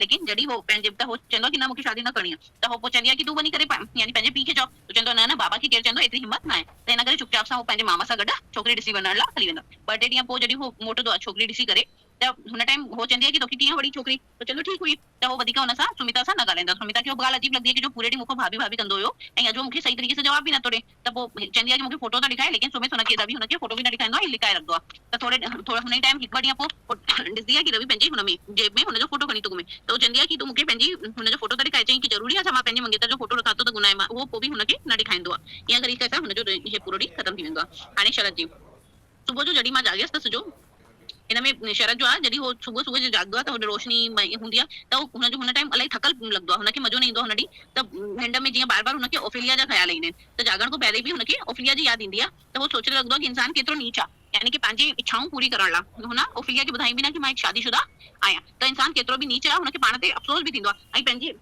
पंहिंजी इच्छाऊं पूरी करण लाइ उहो ॿिए खे फासाए रखंदो आहे। हिन में ओफिलिया जी मां हुनखां पुछेसि थी जो पहले ॿुधायो मां कि इंडिया में त ईअं थींदो हुयो कि शादी खां यानी ॿारनि जी बचपन में ई शादी थी वेंदी हुई। त हुनखे चवंदो पहले ईअं थींदो हुयो, हाणे ईअं न थींदो आहे। ईअं करे उहो ॻाल्हि टाले वठंदो आहे, पर मन ई मन में हुनखे लॻंदो आहे कि इंसान पाण खे उच्च सम्झंदो आहे लेकिन ॿिए खे मूर्ख ठाहींदो आहे ऐं हिन तरीक़े सां उहो ॿिए खे धोखो ॾींदो वेंदो आहे। ऐं जॾहिं हुनजो ओफेलिया सां रिलेशन हुयो तॾहिं हो हे सोचंदो हुयो कि सुमिता जो आहे मां हुनखे बिल्कुलु चाहींदो न आहियां, भले हो बीमारी कोई अहिड़ी बीमारी थी वञे, यानी पंहिंजी ज़ाल खे पिटंदो हुयो कि भले तोखे हिनखे कोई बीमारी थी वञे जो मुंहिंजो हिन खां पीछो छॾे, या हिनखे कई बार हुनखे मन में ईंदो हुयो कि मां ओफेलिया सां हिते ई रहां सदा ऐं मां पंहिंजी ज़ाल खे तलाक ॾेई रखां। यानी हुनखे लॻंदो हुयो कि मां पंहिंजे स्वार्थी नेचर लाइ पंहिंजी जो धर्म पत्नी हुई हुनजे लाइ बि एतिरी ग़लति भावना रखी हुई। मन में सोचदो आहे कि सुमिता जो मूंखे घोट रूप में पोइ बि स्वीकार कंदी हुई, लेकिन मां ओफिलिया जे चक्कर में हुनखे न स्वीकारो। भले दुनिया मूंखे देवता सम्झंदी हुई ऐं हे सम्झंदी हुई कि मां केतिरे सुठे चरित्र जो आहियां, लेकिन अंदर में मूंखे ख़बर आहे कि मां पंहिंजी ज़ाल तां बि पूरो यानी कि पूरो चई सघंदा आहियूं वफ़ादार न हुयमि। एतिरे में सुमिता सोमेंद्र दास जे लाइ सवाल पुछंदी आहे त हो चवंदो आहे कि इंसान में हर कंहिं में सभिनि खां ऊंचो दर्जो सोमेंद्र। चवंदी आहे कि तव्हांजी ज़िंदगी में अहिड़ो सुमिता खे लॻंदो आहे कि मुंहिंजी ज़िंदगी में अहिड़ो कहिड़ो जेंट्स आहे या कहिड़ो इंसान आहे जंहिंजो सभिनि खां ऊंचो दर्जो आहे, त हो सोमेंद्र दा खे ई रखंदा आहिनि, क्योंकि सोमेंद्र दा हुननि खे हर तरफ़ सां सहूलियतूं पहुचाई हुयूं। यानी कि हिकु इंसान खे मुकम्मल इंसान ठाहिण में हुन पूरो सहयोग ॾिनो। जॾहिं हो शरद इंग्लैंड में रहंदो हुयो त इंग्लैंड तो कंप्लीट पंहिंजी स्टडी करे इंडिया में आयो, त हुननि खे कंहिंखां पुछियईं कि हिते अहिड़ो कहिड़ो डॉक्टर आहे जंहिंजे अंडर में रही करे मां कमु करे रखां, त सभिनि हुनखे सोमेंद्र दा जी सलाह ॾिनी हुई, छोकी सोमेंद्र दा हुन टाइम ते इलाही वॾो डॉक्टर हुयो। त जॾहिं शरद हुननि सां मिलण वियो त सोमेंद्र दा चयईं कि हा तूं आराम सां मुंहिंजी क्लिनिक में अची ॻाल्हाइजांइ, ऐं संडे ॾींहुं हुन ॾींहुं ॿिए ॾींहुं संडे हुयो, चयईं हुन ॾींहुं हॉस्पिटल में ऑपरेशन त न थींदा आहिनि, लेकिन मां घर मिली वेंदमि। त हो शरद जो आहे सुमेंद्र दास जे घर में वेंदो आहे, लेकिन ख़बर पवंदी अथसि कि सुमेंद्र दा उते न आहे। हो ॻोठ में हुन टाइम ते जो माण्हू आया हुआ सुबुह सुबुह हो हुननि सां काॾे निकिरी वियो आहे। मंदाकिनी घर में अकेले हुई। हुन टाइम ते मंदाकिनी जो ॾेखारियो अथऊं, मंदाकिनी जे बि प्यार में हिकु तरीक़े सां पइजी वियो। शहर खां ॿाहिरि मंदाकिनी रहंदी हुई। मंदाकिनी जो कैरेक्टर हुनखे ईअं लॻंदो हुयो जीअं अजंता एलोरा में लेडीज़ जा प्रिंट ऐं दीवारनि ते हो छपल हूंदी आहिनि। पोइ सूंहं में मौसम हुई, ईअं लॻंदो हुयो जीअं हिंदुस्तानी सूंहं आहे, सनड़ी मजबूत बदन, कणक रंग मतिलबु गेहूं रंग हुया, अखियूं वॾी वॾियूं गोल हुया, सनी चाल हुई ऐं हर बदन ईअं लॻंदो हुयसि कि हिकु नृत्य कंदी नारी आहे। हुन वञी करे मंदाकिनी हुनखे पंहिंजे हॉल में वियाई ऐं हुते हॉल में बि सभु शयूं भारतीय कला जे हिसाब सां सजल पई हुयूं। ईअं अक्सर थींदो हुयो। मंदाकिनी हुनखे ॿुधाए पई कि अक्सर ई हे सोमेंद्र दा माण्हुनि खे संडे ॾींहुं चवंदो, लेकिन वो पाण पंहिंजे रूटीन जे करे निकिरी वियो। हुन मूंखे ॿुधायो कि तव्हां अचणा आहियो, लेकिन वो पाण कुछ उनखे कम हुया हिन करे वो हली विया मरीजन खे ॾिसण बि हली वेंदा आहिनि संडे ॾींहुं मां ईअं शरद मंदाकिनी खे बि ॾिसंदो रहंदो आहे हुन घाटे जे रंग जी साड़ी पातल हूंदी आहे कारी वारी यानी कि ॾिसण में वार लंबा चोटी ठहियल इलाही हो बढ़िया लॻंदी आहे हिन खां पोइ हो यानी मंदाकिनी हुन लाइ रोटी लॻाईंदी आहे त रोटी लॻाईंदे लॻाईंदे विभा बि हुते अची वेंदी आहे त विभा स्कूल में पढ़ंदड़ छोकिरी हूंदी आहे हुनजो सन्हो शरीर बिल्कुलु मुंहुं ते थोरी उदासी ऐं अखियूं बि कुझु थकल थकल लॻदियूं आहिनि नंढी फ्रॉक पाए वेंदी आहे चोटी 2 चोटियूं कयल हूंदियूं आहिनि जॾहिं वो विभा हुते वेंदी आहे त ईअं अहसास ई न थींदो आहे कि घर में कोई ॿियो बि आहे या कोई छोकिरी बि आहे हुन में चुलबुलाहट बिल्कुल भी न हूंदी आहे बिल्कुल शांत स्वभाव हूंदी आहे ईअं लॻंदो आहे कि घर में कोई ॿियो न आहे विभा ऐं सोमेंद्र दा बि भले उम्र में फर्क़ु हुया लेकिन हिक ॿिए खे इलाही चाहींदा हुया हॉस्पिटल में बि सोमेंद्र दा जो व्यवहार इलाही बड़ी कड़क हूंदो हुयो हुन टाइम कोई एक्सपीरियंस ही न करे सघंदो हुयो कि हे इंसान कीअं आहे त सोमेंद्र दा जो हिते हे ॾेखारियो अथऊं कि हर कंहिंजो कैरेक्टर खे जाते जहिड़ी ज़रूरत हुई हर कंहिं पंहिंजो पंहिंजो हो कैरेक्टर निभायो आहे नर्सों ऐं डॉक्टरनि जा सीनियर जूनियर डॉक्टर हूंदा हुया हुननि जे साम्हूं पूरे कॉन्फिडेंस सां ॻाल्हाईंदा हुया छोकी सोमेंद्र खे हुननि जो कॉन्फिडेंस जे बिना हो डॉक्टर सम्झ में न ईंदो हुयो सोमेंद्र जा अकेले पाई जा भी मूड हूंदा हुया वो समाज सां अलग भी कई बार रहंदा हुया लेकिन समाज में हुते अकेले में वो अधिकतर उदास रहंदा हुया शरद उन्हनि खे सोमेंद्र खे चए थो त इलाही खुशनसीब आहियो कि तव्हांखे मंदाकिनी जहिड़ी जीवन साथी मिली आहे त सोमेंद्र हुनखे चवनि था कि मूंखे जेतिरी घरवारी मिली आहे एतिरे में त मूंखे ख़ुदा बि मिली वञे यानी कि उन्हनि खे लॻंदो आहे कि मंदाकिनी मिली आहे त कोई वॾी ॻाल्हि न आहे एतिरे में यानी कि एतिरे मां हर कंहिं शइ में एतिरो संपन्न आहियां कि मूंखे ख़ुदा बि महिनत सां मिली वेंदो हिन में शरद ॿियो ॿुधाइनि था कि सोमेंद्र दास जे कुटुंब में अहिड़ी ॿी तस्वीरूं बि इलाही रूप मूंखे नज़र आया हुया त सोमेंद्र ऐं सॼो ॾींहुं कम में मशगूल हूंदा हुया राति जो जॾहिं देरि सां बचंदा हुया त मंदाकिनी पंहिंजी ज़िंदगी में मस्तु हूंदी हुई केतिरी संस्थाउनि में मंदाकिनी जो कैरेक्टर ॾेखारियो अथऊं वो पहले हिकु डांसर ठहणु चाहींदी हुई लेकिन हुनखे हिन जे परिवार वारनि खे वो डांसरशिप न मिली ऐं हुन में सक्सेस बि न थी हुई हिन करे वरी हुन पंहिंजे पाण खे न समाज सां जोड़े रखूं समाज में कंहिं खातो चंदो इकट्ठो करणो आहे किथे भाषण ॾियणो आहे या वॾी पार्टी खे पंहिंजे लेक्चर ॾियण लाइ घुराइणो आहे हे सभु कमु करे वो पंहिंजो टाइम कटंदी हुई ऐं घर में पीउ त पूरे ॾींहुं हॉस्पिटल में हली वेंदो हुयो मां पूरे ॾींहुं मीटिंग ऐं हिननि में रहंदी हुई त विभा पूरे ॾींहुं घर में अकेली रहंदी हुई हुनखे माउ पीउ जी सोबत बिल्कुलु न मिली हुई बसि वो पूरे ॾींहुं कबरनि में किताबुनि में पढ़ंदी रहंदी हुई हिन करे एतिरी शांत थी वई हुई कि वो कंहिंसां बि ॻाल्हाइण न चाहींदी हुई विभा जो व्यवहार हिकु बिल्कुलु शांत कैरेक्टर हिन में ॾेखारियो अथऊं एक बार वो ॿुधाइनि था कि हिकु बार शरद जो हुयो पंहिंजे यानी कि क्लिनिक में किताब पियो पढ़े तॾहिं फोन आयो सोमेंद्र जो त सोमेंद्र पुछनि था कि अॼु तोखे कोई ज़रूरी कमु आहे छा त शरद चए थो न छो छा थी वियो त चए थो कि अॼु विभा जो रिज़ल्ट आयो आहे मां हुनखे चयो कि अगरि तूं पहिरें ॾह जे विच में नंबर खणी ईंदी आहे त मां तोखे सुठी साड़ी वठी ॾींदुमि त हाणे हो 10 जे विच में मेरिट में नंबर खणी आई आहे त तूं अगरि मां ऑपरेशन में इलाही बिज़ी आहियां ऐं मंदाकिनी बि काथे वियल आहे हू न अची पाईंदी त तूं हुनखे सुठी साड़ी वठी ॾे ऐं हुनखे पिक्चर ॾेखारे त जॾहिं हो ॾिसंदो आहे सोमेंद्र शरद विभा लाइ साड़ी वठी वेंदो आहे त साड़ी पाए करे जॾहिं ईंदी आहे त ईअं लॻंदो आहे कि हुनखे असां हिनखे विभा खे इलाही नंढो सम्झंदा हुआसीं लेकिन हो साड़ी पाए करे त हिकु परिपूर्ण नारी जे रूप में अची वेंदी आहे जो हुनखे इलाही वणंदी आहे सोमेंद्र हुनखे चवंदो आहे कि असां पाण खे जीवन में कॾहिं बि पूर्ण न करे पाईंदा आहियूं ऐं पाण में इलाही असांखे यानी कि गुलू कंदा आहियूं तरण कुझु ठाहींदा आहियूं लेकिन समय रहंदे चिंताउनि जे करे अलॻि अलॻि माहौल जे करे अलॻि थी वेंदो आहे मंदाकिनी सोचंदी हुई कि मां मशहूर डांसर ठहंदमि लेकिन जॾहिं हुनखे हुन में सफलता न मिली त हो पंहिंजो रास्तो हुन ॿियो अपनाई ऐं सोमेंद्र पाण खे हिकु अहिड़ो डॉक्टर सम्झंदा हुया कि जो गांव में रहंदो हिकु भाड़ड़ीअ में रहंदो हिकु गांव खां ॿिए गांव घुमंदो रहंदो लेकिन शहर में हिकु कमरे में यानी कि वो बंगले में अची कैद थी विया हुननि जो हॉस्पिटल वग़ैरह एतिरो सेट थी वियो कि हुननि खे ॿिए किथे वञण जी ज़रूरत थी न पई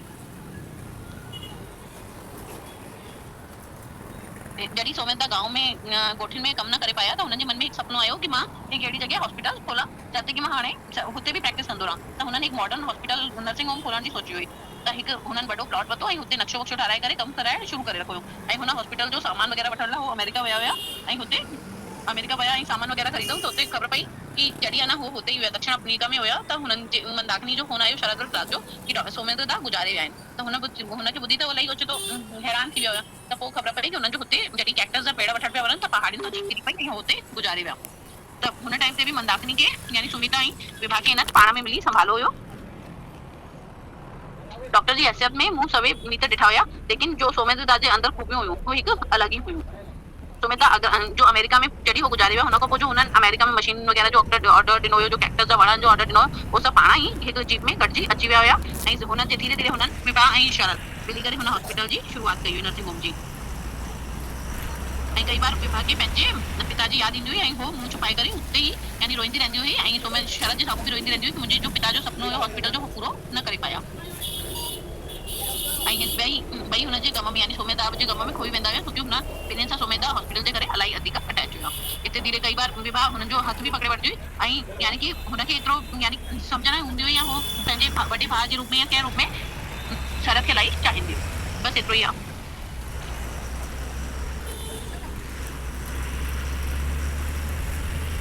ॾाढो सुठो बढ़िया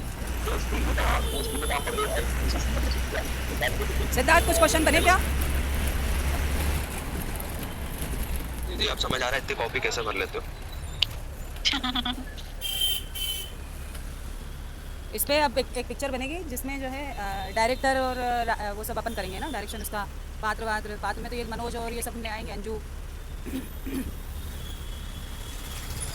चलो अब बुधवार पढ़ाना शुरू करो। अरे भैया बुधवार मला पुरानी सिद्धार्थ का हाणे खणो था छा ॿुधर? कुछ नहीं है हेलो भैया ठीक है उधर शिमला में हाँ आज विस्पत आ तो घट में घट विस्पत ताईं तो पहुंच जे। हाँ उसका तो कोशिश करता हूँ कोशिश करता हूँ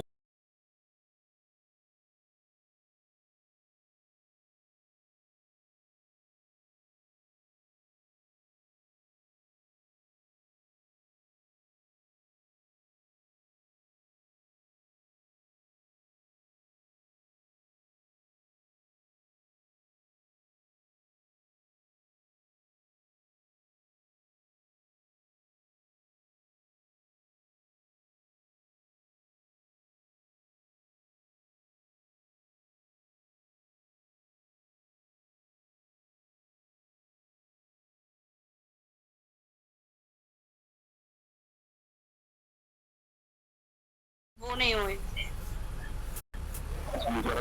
मार्केट तो क्या बोलो ठीक आहे दीदी हाणे ठीक आहे हाँ हाँ इहो आहे ॿुध हिते शरद खे देरि सां उथण जी आदत थी वेंदी आहे ऐं सुबुह जो उथी करे पहाड़नि ते निकिरींदो आहे, पतनि खे हटाए करे जेकॾहिं पहाड़नि खे निकिरींदो आहे त हुनजी नज़र जेकी आहे उन पहाड़ ते पवंदी आहे जितां गुलाबी रोशनाई हेठि लहे पई, पर उते निकिरी नियाणी खे अचानक ॾिसंदो आहे त जेको मालिन जो झोपड़ो आहे हुन ते हुनजी नज़र वञी करे एकाएक रुकिजी वेंदी आहे। उहा नज़र हुनजी वञी करे रुकजंदी आहे त उहो ॾिसंदो आहे कि हुन दरख़्तनि जे विच में हुन गुल बगीचे जे विच में हुनजी जेकी मालिन जी धीउ आहे उहा सनानु करे पई। सनानु त थी वियो पर नंगो बदन, डॉक्टर लाइ नंगो बदन का वॾी ॻाल्हि नाहे, हुन स्टेयर ते लेटल त घणा ई नंढा बदन ॾिठा आहिनि, पर हीउ ख़ूबसूरत नंगो बदन ऐं गुलनि टिणनि जे विच में उहो हुनखे ॾाढो आकर्षित थो करे पियो ऐं वो एकाएक हुन ते जल्दी थो वञी पियो हुनजे हुन बदन खे ॾिसी करे ऐं एकाएक हुनजे कमरे में कुझु आहट जी आवाज़ थी पई ऐं उहो घबराइजी करे ॾिसे थो पियो त हुनजी चांहि खणी करे हुनजो माली आयो आहे त उहो चएसि थो ठीकु आहे अचो जी चांहि अची करे हुते रखे छॾ। उहे जेॾीमहिल ॿाहिरि निकिरे थो पियो बाथरूम मां त हुनजे मन में अचानक हिकिड़ी घबराहट थी पई ऐं हुन घबराहट में इहो सोचे थो पियो कि हुन आहट में मां मुंहिंजे मूंखे जीअं ई आहट पई त मूंखे विभाजी कीअं यादि आई, जबकि सुमिता लिहाज़ सां त मुंहिंजी पत्नी आहे, मुंहिंजे कमरे खां वेझो हुनजो कमरो आहे ऐं असां पोइ मुंहिंजी अठंदी आहे त असां हिक ॿिए सां विहांउ कयो आहे, पर बि मूंखे विभाजी थी यादि अचे पई, अहिड़ी बेचैनी ऐं अहिड़ी सुबुगाहट आहे। पोइ जेॾीमहिल उहो महसूस थो करे पियो त भई विभा सां मुंहिंजो कहिड़ो रिश्तो आहे, त उहो इहो महसूस थो करे कि विभा त हितां खां मूंखां कोसो शहर मतिलबु किलोमीटर जा किलोमीटर मां परते हुनखे छॾे आयो हुउसि, पर काथे न काथे उहो कुझु हिते ग़लति था थिए ऐं हुते हुन पहाड़ी दौर में बि उहो हुनखे जेको पंहिंजो अकेलाई पन में विभा खे महसूस थो करे पियो ऐं उहो इहो महसूस थो करे पियो त कंहिं आवाज़ में जीअं विभा जेकी आहे हुनजे गिर्द गिर्द चारो तरफ़ जेकी आहे सो उहा समायल आहे। हुनजो शख़्स जेको आहे उहो पंहिंजे पाण खे मतिलबु हुनजी जेकी शख़्सियत आहे हुन सां उहो मिली मिली वियो आहे। विभा में रिश्तो सां ॾाढो सहज स्वभाव हूंदो हुओ, जेॾीमहिल उहो शहर में हूंदो त विभा सां ऐसा कोई हुनजो एॾो ख़ासि अटैचमेंट उहो कॾहिं महसूसु कयई ई न, कॾहिं हुनजे अचण जी मतिलबु कोई formality good morning good afternoon या हुनजे अचण जी कोई इंतज़ार या उत्तेजना या हुनजे वञण जो को कमु या कोई ख़ुशियत अहिड़ो कुझु बि हुनखे विभा सां अहिड़ो कोई महसूसु थींदो ई न हुयो। हिकु रोज़मर्रा जी ज़िंदगी में हिकु साधारण हुननि जी पाण में ॻाल्हि ॿोल हुई, पर घणे कंदे हुनजे घणे ई कमनि में अस्पताल जे कमनि में विभा जो ॾाढो कुझु हुनजो सपोर्ट ऐं ॾाढो कुझु दख़ल हूंदी हुई, पर हुनखे इहो ॾाढो साधारण ई लॻंदो हुयो, पर हिते ख़ाली पाण में अची करे हुनखे इहो महसूसु थी पियो थो कि विभा हिकु ॾाढी अहम तौर सां हुनजी ज़िंदगी में घुलिजी वई आहे ऐं उहो ख़ाली पाण में विभा खे यादि थो करे पियो।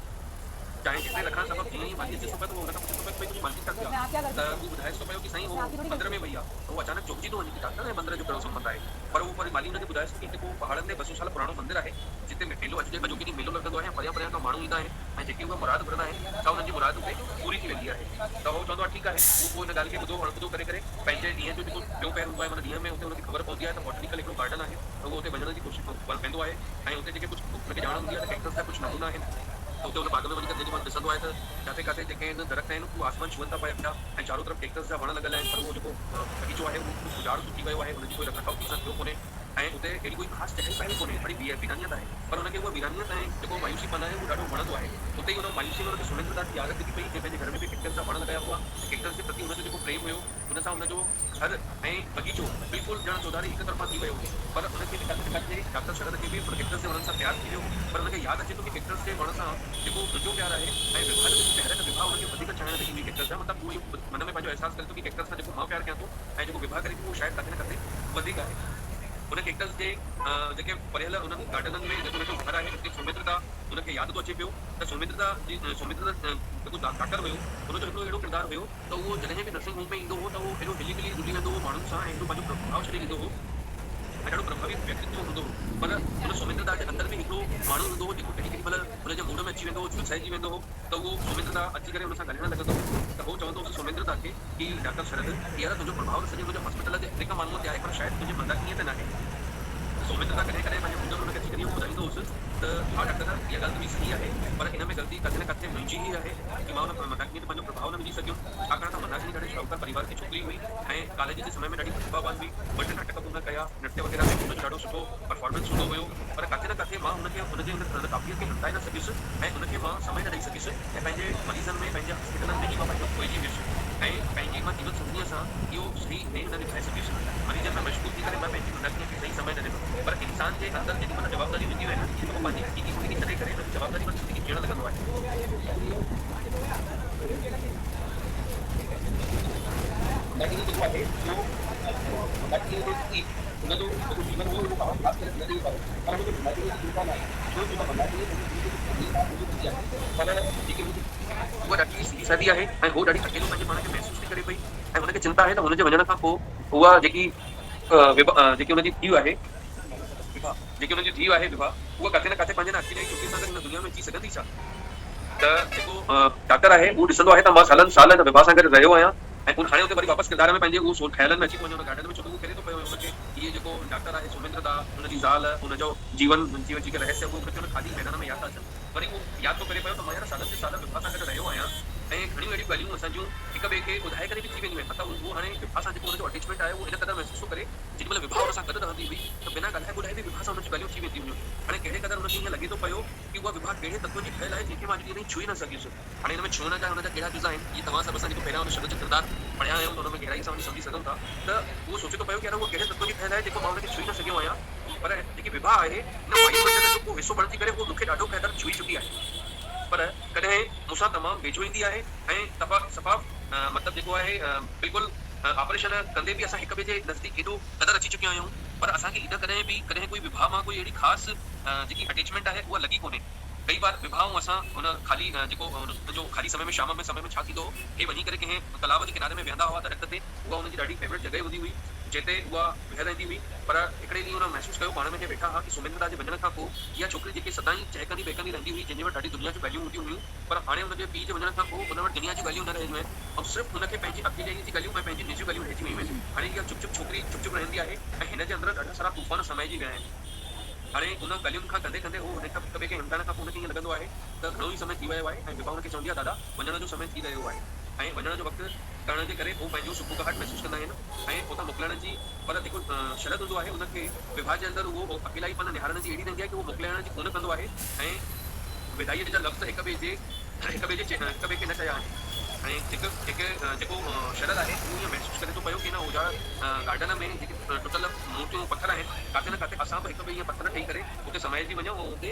रुकिजी वञूं ऐं ॾाढी देरि थी वेंदी आहे ऐं पोइ उहो सॻाइजी करे उतां खां निकिरी करे पंहिंजे वापसि हुनखे विभा यादि रखंदसि साईं ॾाढो संदसि थी वियो आहे दादा त तव्हां हाणे असांखे हलणो खपे उहो घड़ी ॾिसंदो आहे निहारींदो आहे कि हा वाक़ई समय थियो आहे ऐं इन करे उहो पंहिंजे खणींदो आहे ऐं लेट अचण खां पोइ हुन खां सुविधा पुछंदी अथसि छो अॼु तव्हां लेट छो थी आहियो त अचानक उहो चवंदो आहे त नर्सिंग होम में ॾाढो कुझु कमु हुयो ऐं पेशेंट मरीज़ वधीक हुया इन करे मां लेट थी वियुसि इहो कूड़ ॻाल्हाइण खां पोइ हुनखे ॾाढो अजीब लॻंदो आहे शरद खे ऐं हुनखे इहो बार बार रखी करे ख़्यालु ईंदो आहे त सुमिता जे हिन सवाल खां पोइ छो न ॿुधाए सघियो त मां विभा सां गॾु हुयुसि पर हुनखे इहो अजाण तरीक़े सां हुनजे मुंहं मां ईअं सहकाए निकिरी आयो बिना सोचे सम्झे त उहो हुनजे ॻाल्हायो त ॻाल्हायो छो ऐं हुन कूड़ ॻाल्हाइण जे बाबति हुनखे अंदरि ॾाढी विछोड़ थींदी आहे ऐं बार बार उहो इन वसीलाऊं इहे ॻाल्हियूं हुनखे लॻंदियूं आहिनि त मां कूड़ ॻाल्हायो त ॻाल्हायो छो पर उते वरी गार्डन में हुनखे यादि ईंदो आहे त दुनिया केतिरी न अकेली आहे ऐं उहो पंहिंजे पाण में मतिलबु कावड़जण लॻंदो आहे हुन कूड़ जे पुठियां ऐं वरी वापसि हुनखे गार्डन में यादि ईंदो आहे त हिते बि ॾाढो समय गुज़री चुकियो आहे गार्डन में हाणे ऊंदहि थियण लॻी आहे ऐं हू ॾिसंदो आहे त हुन ऊंदहि में बाग बि केॾो अकेलो आहे वण टिण केॾा अकेला आहिनि पखी बि अकेला आहिनि चौतरफाई अकेली आई आहे आसमान बि अकेलो आहे ऐं उते उहो इहो महसूसु कंदो आहे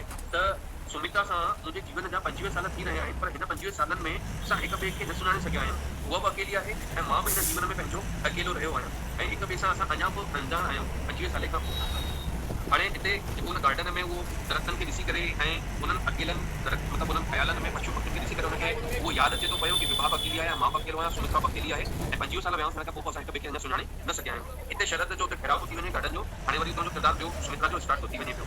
उन राति जो हिकु राति पहिरां मालण अचेसि पई ऐं पुछेसि पई कि मैडम तव्हां कल्ह मंदरु कंदा छा? त अचानक टेट आईंदे उहा पुछेसि पई सुमित्रा की मंदिर, वरी उहो मन में सोचे थी कि मंदिर में डॉक्टर जो कहिड़ो स्वभाव आहे, पर हुनखे ईअं लॻंदो आहे कि हाणे त मां पहाड़ ते आई आहियां, मां हिकिड़ी साधारण नाच आहियां, त उहो सहसा चई छॾंदसि ठीकु आहे हलूं था पिया हुन मंदर में ऐं हलंदासीं। पोइ जेॾी महिल हे रस्ते ते हलंदा आहिनि, पहाड़ ते चढ़ंदा आहिनि त ॾिसंदा आहिनि कि ॾाढो खलका ऐं मजलिस हुते अची रही आहे। 5 साल खां वठी करे ॿुढापे ॿुढनि ताईं ॿार हुते जेके आहिनि हुन पहाड़ ते अचनि था पिया ऐं हुन पहाड़ ते चढ़ंदे उहा मालण खां पुछंदी आहे त ही माण्हुनि जो छा विश्वास आहे हिन मंदर में या छा आहे। त उहो मालण हुनखे ॿुधाईंदी अथसि अॼो केॾी हिते मेलो लॻंदो आहे, परियां परियां माण्हू ईंदा आहिनि ऐं हुन देवता खां जेको घुरंदा आहिनि त हुनजी मुराद पूरी थी वेंदी आहे या वास्ता रखी करे खलका हुते ईंदी आहे। त उहा मालण खां पुछंदी अथसि कि तूं छा घुरियो आहे मालिक खां? त उहा मालण ॿुधाईंदी अथसि त मां पंहिंजी धीउ जी रक्षा लाइ भॻवान खां प्रार्थना कई आहे। त मालवण मतिलबु मालण जेकी आहे पंहिंजी माधवीअ जी पूरी कहाणी हुनखे ॿुधाए रहंदी आहे। हुन पहाड़ी देश में भी ऊंच नीच मतिलबु उहो जेॾीमहिल मालण जी पूरी हुनखे पंहिंजी धीउ जी पूरी कहाणी ॿुधाईंदी आहे त सुमित्रा सोचंदी आहे कि हुन पहाड़ी देश में भी ऊंच नीच जाति हेठि मथियाई ऐं इहे सभु ॾिसा वेंदा आहिनि। पर माधवी जॾहिं बि संदसि हिकिड़ो मतिलबु उहो ॿुधाईंदी हुअसि कि माधवी हिकिड़े हिकु जातीअ वारे छोकिरे खां प्यारु कंदी हुई ऐं हुनजो नालो लक्ष्मण हुयो। छोकिरो सुठो हो, पढ़ियल लिखियल हुयो, पर जेकॾहिं हुनजी धीउ हुन सां नंढी जातीअ वारे सां शादी करे हा त हुनजी ॾाढी बदनामी थिए हा। पर उहो माधवी जेकी आहे उहा लक्ष्मण सां ॾाढो प्यारु करणु लॻंदी हुई। पर तंहिंजे करे हुन छो त उहो नंढी जातीअ जो हुयो त उहो पंहिंजी धीउ खे वठी करे उहो ॻोठ छॾे करे शहर में अची वेंदा आहिनि ऐं उहा जेकी हूंदी आहे मालणी हूंदी आहे उहो हिते भॻवान खां पवित्र ॾींहं ते हिन खां ई कुझु अॻियां साल पहिरियां अची करे प्रार्थना कंदी आहे ऐं हुनजी प्रार्थना पूरी थी वेंदी आहे। त लक्ष्मण बि जेको आहे पंहिंजी नौकरीअ जे करे हेठां नंढे पासे गांव में हली वेंदो आहे ऐं मालण खे वरी अॼु जेॾीमहिल इहा हिन मंदर में ईंदी आहे त हुनखे ख़बर पवंदी आहे कुझु ॾींहं पहिरियां लक्ष्मण वापसि अची वियो आहे ऐं उहो भॻवान खां प्रार्थना कंदी आहे त वरी सां हुनजी धीउ जी रक्षा थी वञे। छो त कुझु ॾींहं अॻियां हुनजे घोट ऐं हुनजे न्याणी जेको हुनजो माधवीअ जो घोट हुयो हुन सां मार कुट कई आहे छो त हुनखे ॼाण पइजी वई हुई त हे वरी लिकी छुपी करे पाण में मिलनि था पिया ऐं उहो हुनखे ॾाढो सम्झाईंदा आहिनि माधवीअ खे। पर माधवी सम्झंदी आहे त हुनजो घोट ऐं हुनजो पीउ हुन सां मार कुट कंदा आहिनि ऐं हिकिड़े ॾींहुं त हुनखे कमरे में बंदि करे छॾंदा आहिनि। पर हुनजो हिकिड़े ॾींहुं त खाधो पाणी बि बंदि थी वेंदो आहे पर उहो हुन सां जेतिरो ज़ुल्म ऐं सितम कंदा आहिनि उहा ओतिरी पथरदल थींदी आहे ऐं हुनजो जेको लक्ष्मण जे प्रति जेको लगाव आहे या हुनजो प्रेम आहे उहो ओतिरो ई मज़बूत थींदो वेंदो आहे। पर हाणे उहा मालण हुन खां पुछंदी अथसि कि तव्हां मूंखे कुझु सम्झायो छा इहो सही आहे शादी खां पोइ हिकिड़ो धारे मर्द सां रिश्तो रखणु या मिलणु इहो कोई ठीकु आहे? मालण चयो केरु सम्झाए अॼु जे हिननि ॿारनि खे जेके हिन शादीअ जे पवित्र रिश्ते खे कुझु सम्झंदा ई आहिनि पंहिंजे पुटु सुनी खे बि ॿिए प्यार में हक़ु विझंदा आहिनि। ऐं हाणे जेको आहे मां हिनखे पंहिंजी धीउ खे कीअं सम्झायां त मालण जेकी छा चइबो आहे सुमिता आहे उहा मालिक ॾिसंदी आहे त मालण हुनखे ॾिसी करे ईअं चवंदी आहे कि हुन ॿार खे कीअं सम्झाईंदे त मां हुनखे चवंदी आहियां कि ठीकु आहे काई ॻाल्हि कोन्हे हीअ जेके मतिलबु मालण पहिरां उहा ॻाल्हि मूंखे कंप्लीट कंदी अथसि इहा चवंदी अथसि कि अॼु जा ॿार हिन अग्नि जे पवित्र रिश्तनि पेरनि खे छा सम्झनि, इंसान जी सोच में कहिड़ो पाप अची थो वञे पियो पर ख़ुदि हिननि ॿारनि ऐं पापनि खे इहे ॿार पाप आहिनि हुनखे कीअं सुञाणनि ऐं हुनखे केरु सम्झाए। त मां हुनखे वरी पोइ चवंदी आहियां काई ॻाल्हि कोन्हे ठीकु आहे हुन मां त मां हुनखे इहे सम्झाइण जी कोशिशि कंदुमि। मालण ॾाढो ईंदी वेंदी आहे ॼण इहो ई चाहे पई राति इहो ई हुयो त मां हुनखे सम्झायांसि ऐं हुनजो जेके पहाड़ वासी जेके ॾाढा भला भला माण्हू आहिनि हुननि शहरवासियुनि में हिकिड़ो पंहिंजो विश्वास बि हूंदो आहे ऐं सचमुच हुनखे लॻंदो आहे त मां माधवी खे सम्झाईंदसि ऐं उहा बिल्कुलु सही राह ते अची वेंदी छो त माधवी जेकी आहे उहा संदसि जी हिकिड़ो ई धीउ आहे ऐं उहो हुन सां ॾाढो प्रेम बि कंदा आहिनि। इन करे बि उहो हुनखे ॾाढी चिंता थींदी आहे त कीअं न कीअं उहो सही राह ते अची वञे त उहो पंहिंजे ॿार जे प्रति जेकी हुनजी जवाबदारी आहे पूरी थी वञे। आख़िर उहो माधवीअ खे हुनखे चई करे मालण खे हली वेंदी आहे उतां ऐं पोइ हुनखे माधवीअ खे चवंदी अथसि त मुंहिंजे कमरे में मोकल। माधवी ॿिए ॾींहं ते हुनजे कमरे में ईंदी आहे ऐं हुन कमरे में हिकिड़ी कुर्सी रखियल हूंदी आहे हुते हुन में उहा जेॾीमहिल माधवी हूंदी आहे सुमित्रा हुनखे चवंदी अथसि हलिया माधवी अची करे वेह। पर उहा हुनजे चहिरे ते जेकी सुबुगाहट हुई माधवीअ जे थोड़ी सी हैरत हुई उहा हुनखे साफ़ हुनजे चहिरे ते उहा पढ़े थी पई ऐं हुनखे हेठां खां मथे ताईं निहारे थी पई। हुनजो जेको बदन आहे खूबसूरत बदन आहे कसर शरीर आहे तंदुरुस्त छोकिरी आहे ऐं ज़हीन बि आहे सही माना पढ़ियल लिखियल समझदार भी है संदसि चपल ते हिकिड़ी गज़ब जी मुर्क आहे माना उहा हर प्रकार सां हुनजे बदन खे ॾिसी करे पंहिंजे ज़वानीअ खे यादि करे थी पई ऐं ॾाढी हुनजे हुस्न सां हुनजे बदन सां मोहित थी वञे ऐं हुनखे ॾाढो ज़रीन बि सम्झे थी पई। हुनखे सम्झाएसि थी पई कि भई तुंहिंजी माउ मूंखे कल्ह सॼी तुंहिंजी कहाणी ॿुधाई आहे ऐं तुंहिंजे लाइ हुनजे माउ खे ॾाढी चिंता आहे ऐं हिकदमि माधवीअ इहे सभु ॿुधी करे हिकदमि सकुटाई थी वेंदी आहे ऐं चुप थी करे उहा हुन सुमित्रा खे निहारणु लॻंदी आहे ऐं कुझु चवंदी कोन्हे। पोइ कुझु लफ़्ज़ ईअं लॻंदो आहे हुनखे सुमित्रा खे कि उहो चुप रही करे बेकार अहिड़ा लफ़्ज़ ॻोल्हे थी पई जंहिंसां उहा मूंखे मूं करे या मूंसां ॻाल्हाए। त उहा हुनखे चवंदी अथसि कि हिन दुनिया में इंसान खे सभु कुझु न मिलंदो आहे पर जेको मिली वियो आहे असांखे हुन में ई शुक्र करणो आहे। त माधवी चमकंदड़ अखियुनि सां हुनखे चवंदी आहे कि जे अगरि अञा कुझु मिलणो हुजे त छा असां उहो हासिलु न कयूं छा? त छा असांखे उहो स्वीकार न करणो खपे? छा असां सामाजिक प्रणाली असांजे अंदर बि मतिलबु जेको आहे पंहिंजे अंदरि कुझु फर्क़ आहे जेको हर हिकु इंसान पंहिंजे स्वार्थ लाइ हिन दुनिया में किथे न किथे कोलाहल मची वेंदो आहे ऐं हीअ दुनिया जीअण लाइक़ु न रहंदी आहे। मानवीअ जी हर सां हींअर लॻंदो आहे त हिन विषय ते अॻु में ई सोचे सम्झे करे आई हुई, हुनखे शायदि पहिरां खां ई अहसासु हुयुसि कि मां हिन डॉक्टराणी वटि वेंदमि त डॉक्टराणी मूंखे हिन सम्झाइण करण जे लाइ कोशिशि कंदी, अॻे ई हिननि सवालनि जा जवाब खणी करे हिन जॻह वेठी हुई। इंसान जो जेको मतिलबु जेको इंसान जो आहे मानवीअ जो चवंदी अथसि उहो नंढड़ो या वॾो न हूंदो आहे, छो पढ़ियल लिखियल आहे ज़रीन आहे तॾहिं हुनखे अहिड़ो जवाबु ॾींदी आहे। इंसान जी तालीम हुनजो समाज में उथण बीहण शइ मुक़ररु कंदी आहे। इंसान पंहिंजे अंदर जी लिखियल खे कुझु बणाईंदी आहे। मां वरी वरी जेकी सुमित्रा हूंदी आहे उहो ॾिसंदी आहे कि मां पंहिंजे मैटरनिटी हाउस में घणे प्रकार जी छोकिरियूं ॾिठियूं, घणे प्रकार जा मुंहिंजे अंदरि सवाल अचनि वेठा ऐं मुंहिंजे मां घणे प्रकार सां इहे किताब लिखिया हुआ, पर माधवीअ जो जेको हुनखे ॾिसंदी आहे त हुनखे ॾाढो अजीब लॻंदो आहे। माधवीअ हिकु सवाल पुछंदी आहे हुन खां कि दीदी इंसान जॾहिं का भुल करे ऐं मजबूरीअ वश हुनखे ग़लति कमु थी वञे त छा हुनखे हुन ग़लती सुधारण जो मौक़ो मिलणो खपे या छा हुनखे भुल सुधारणु न घुरिजे या सॼी उमिरि हुनखे ग़लती खे भुगतणो खपे? उते माधवीअ जी इहे ॻाल्हियूं ॿुधी करे उहो माधवीअ जो चहिरो निहारणु लॻंदी आहे ऐं हिकु ॿियो सवाल कंदी आहे माधवी हुन खां, दीदी अंदरि जो प्यारु अहम आहे या बदनी जेको बदन जो जेको नातो आहे उहो? शादी खां पोइ केतिरी कोशिशि कई मां कि पंहिंजे मुड़ुस खे प्यारु ॾियां, पर खेसि मां पंहिंजे बदन सां ई मां हुनखे कुझु बि ॾेई सघी आहियां, पर मुंहिंजे अंदरि में त मुंहिंजो जेको बचपन जो प्यारु आहे जंहिंसां मां रिली मिली करे वॾी थी आहियां, मूंखे ख़बर ई न पई त मां हुन सां अणॼाण केॾो नज़दीक अची वई आहियां, माना कंहिंसां लक्ष्मण सां। ऐं मां उन पंहिंजे अंदरि जे भीतर वारी दुनिया में मां हुनखे एॾो हुनखे पंहिंजो अंदरि समाइजी वई आहियां कि मां हाणे पंहिंजे घुट खे पंहिंजो बदल त ॾेई रखी आहियां, पर पंहिंजे जेको हक़ीक़त जो जेको असली प्यारु आहे उहो हुन लाइ उहो जेको लक्ष्मण आहे उनजो ई हुन में इंसान उहो मतिलबु हुन वीरानी दुनिया में उहो ई बसियलु आहे। त दीदी इहो अजब न आहे? हुनखे मां ॾिसण सां ई अंदरि ऐं ॿाहिरि में मुंहिंजे मतिलबु लक्ष्मण खे माधवी जैसे कि हुनखे ॾिसण सां ई मुंहिंजे जीवन में अंदरि बहार थी अची वञे, ॼण गुल टिणण था लॻनि पिया ऐं शायदि पालण वारो जेको प्यारु हूंदो आहे उहो ॾाढो तमामु ताक़तवर हूंदो आहे। मूं चयो त दीदी हीअ मर्द सां शादी छो कई आहे? मतिलबु उहा पुछेसि थी पई जेकी सुमिता आहे त पोइ तूं हिन मर्द सां शादी छो कई? त उहा माधवी चएसि थी पई कि दीदी मूंखे चोरीअ जी शादी कराए वई ऐं मूंखे ॾाढो सम्झायो वियो ऐं मां हुनखे केतिरो चयो त मां लक्ष्मण जी क़दुरु नथी ॾेई सघां, लक्ष्मण मुंहिंजो प्यारु आहे, पर मुंहिंजे माइटनि मूंखे चोरी भरमाए छॾियो ऐं मूंखे चोरी हिन विहांउ में विझी छॾियो, पर हाणे जेको आहे मां हिन विहांउ खे एक्सेप्ट नथी करे पायां पई ऐं मुंहिंजे जेको आहे मां जिस्मानी रूप सां त हुन सां पंहिंजे घोट सां ॿधियलु आहियां, पर अंदरूनी रूप सां मां मंदमुग्ध थी वई आहियां ऐं मां जेको आहियां सो हुन खां नथी पंहिंजो उहो करे सघां पई। हुनजी इहा ॻाल्हि ॿुधी करे माधवी जी जेकी सुमित्रा आहे मंदमुग्ध थी वेंदी आहे ऐं अधु भरियल छोकिरी खे निहारे करे उहो इहे सोचंदी आहे त हिन छोकिरीअ जे अंदरि केॾो साफ़ दिलि आहे ऐं केॾी साफ़ ज़हनियत आहे हुनजी, ऐं पोइ हिन घटि उमिरि में केॾो जल्दी पंहिंजे पाण खे सुञाणे वई आहे त उहो ॿाहिरां छा आहे ऐं अंदरां छा आहे हुनजे जीवन में आहे। हिते सुमित्रा पंहिंजे पाण खे महसूसु करे थी कि उहो एतिरो विहांउ करण खां पोइ एतिरे साल पंहिंजे घोट खां रहण खां पोइ बि पंहिंजी हक़ीक़त खे सुञाणण में हुन केॾो पंहिंजे पाण सां छल कपट कयो आहे। मूंखे ख़बर आहे हाणे वरी माधवीअ सां वरी हुनजो चर्चा हलेसि थी पई ऐं हिन चर्चा में माधवी जेकी सुमित्रा हुई उहो पंहिंजे पाण में अंदरि निहारे रही हुई। मूंखे दीदी ख़बर आहे त माधवी हुन सरल भुले भाले नमूने मूंखे ख़बर आहे दीदी माधवी हुन सरल ऐं भुले भाले नमूने वरियो हो, संदसि ज्ञान किताबनि जो न हो, पर हुनजो हिकिड़ो हुयो अजमूदो विश्वास हुयो ऐं हुन अजमूदे विश्वास सां हुन जेको आहे पेरनि पाइण सबबु जेको आहे पंहिंजी ज़िंदगीअ जो जेको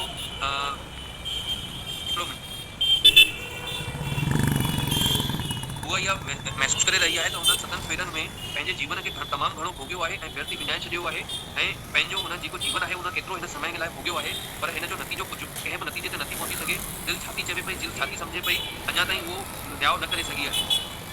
मां अंदरि ई अंदरि टुटी भरी रही हुअसि, मूंखे विश्वास न आयो त मां हिकु मतिलबु इहा सुमित्रा वापसि मतिलबु हुन माधवीअ जी ॻाल्हियुनि खां पोइ वापसि सुमित्रा पंहिंजे पाण में इहा सोचे थी पई कि मां हुन जी ॻाल्हियुनि खां पोइ केॾो टुटी पई आहियां। मूंखे विश्वास नथो थिए त मां एॾी वॾी डॉक्टर आहियां, मशहूरु आहियां ऐं हिन शहर में मुंहिंजो एॾो नालो आहे। मां अणपढ़ रिवाजी छोकिरीअ खां हारजी वई हुयसि छो त मूं वटि हुनखे ॾियण लाइ कोई जवाब ई न हुआ। उहा डामाडोल थी वई, हुनखे ईअं लॻे पियो त शायदि मुंहिंजी ज़िंदगीअ में मां केॾो वॾो कूड़ भरियल हुयुसि ऐं मां पंहिंजे पाण खे हींअर ताईं भरमाईंदी रहियसि ऐं हुनखे ईअं लॻियो कि मां अंदरां हिकिड़ी कुकरी आहियां ऐं ज़िंदगीअ में कूड़ मां पंहिंजो जीवन रहंदी हुअसि। मां पाण खे आभास ई न कयो हो ऐं माधवीअ कमरे मां हली थी वञे पई, हुनजे जेॾी महिल हुन कुर्सीअ तां उथी थी वञे पई त उहा पंहिंजे हुन कुर्सीअ तां उथी करे पलंग ते हली थी वञे पई ऐं पंहिंजा जेके संदसि जा जेके पोछाला लड़ी चुका हुआ उहे मतिलबु पंहिंजे जेके हुन पलंग ते जेॾी महिल हिची थी वञे पई त हुनजा जेके ॾींहं जा जेके रोज़ केतिरा ई जल्द मतिलबु उहो ॾींहुं जेको आहे उहो केतिरी जल्दी हुन ॾींहुं ख़तमु थी वियो, राति अची वई ऐं राति बि गुज़री वई आहे ऐं उहो एतिरो जल्द बुढो मतिलबु असां एतिरो जल्द बुढा छो थी विया आहियूं इहा सोचंदी रहंदी आहे। पर शायदि असीं वरी अच्छा उहो इहे सोचे थी पई कि ॾींहुं राति कीअं जल्दी सां गुज़री था वञनि ऐं असां कीअं हुनखे नथा ॾिसी सघूं ऐं असां बुढा था थी वञूं ऐं जेकी माधवी आहे उहा नंढपण में ई एतिरी समझदार थी वई आहे, एतिरी ताक़तवर थी वई आहे कि हू पंहिंजे जज़्बातनि खे ऐं पंहिंजे जीवन खे जीअण लाइ एॾो बोल्डनेस वारो निर्णय खणी रखी आहे ऐं असां बुढ़ापे में बि पंहिंजी हक़ीक़त खे न सुञाणे सघिया आहियूं। हिकिड़ो मिनट हाणे बीजो।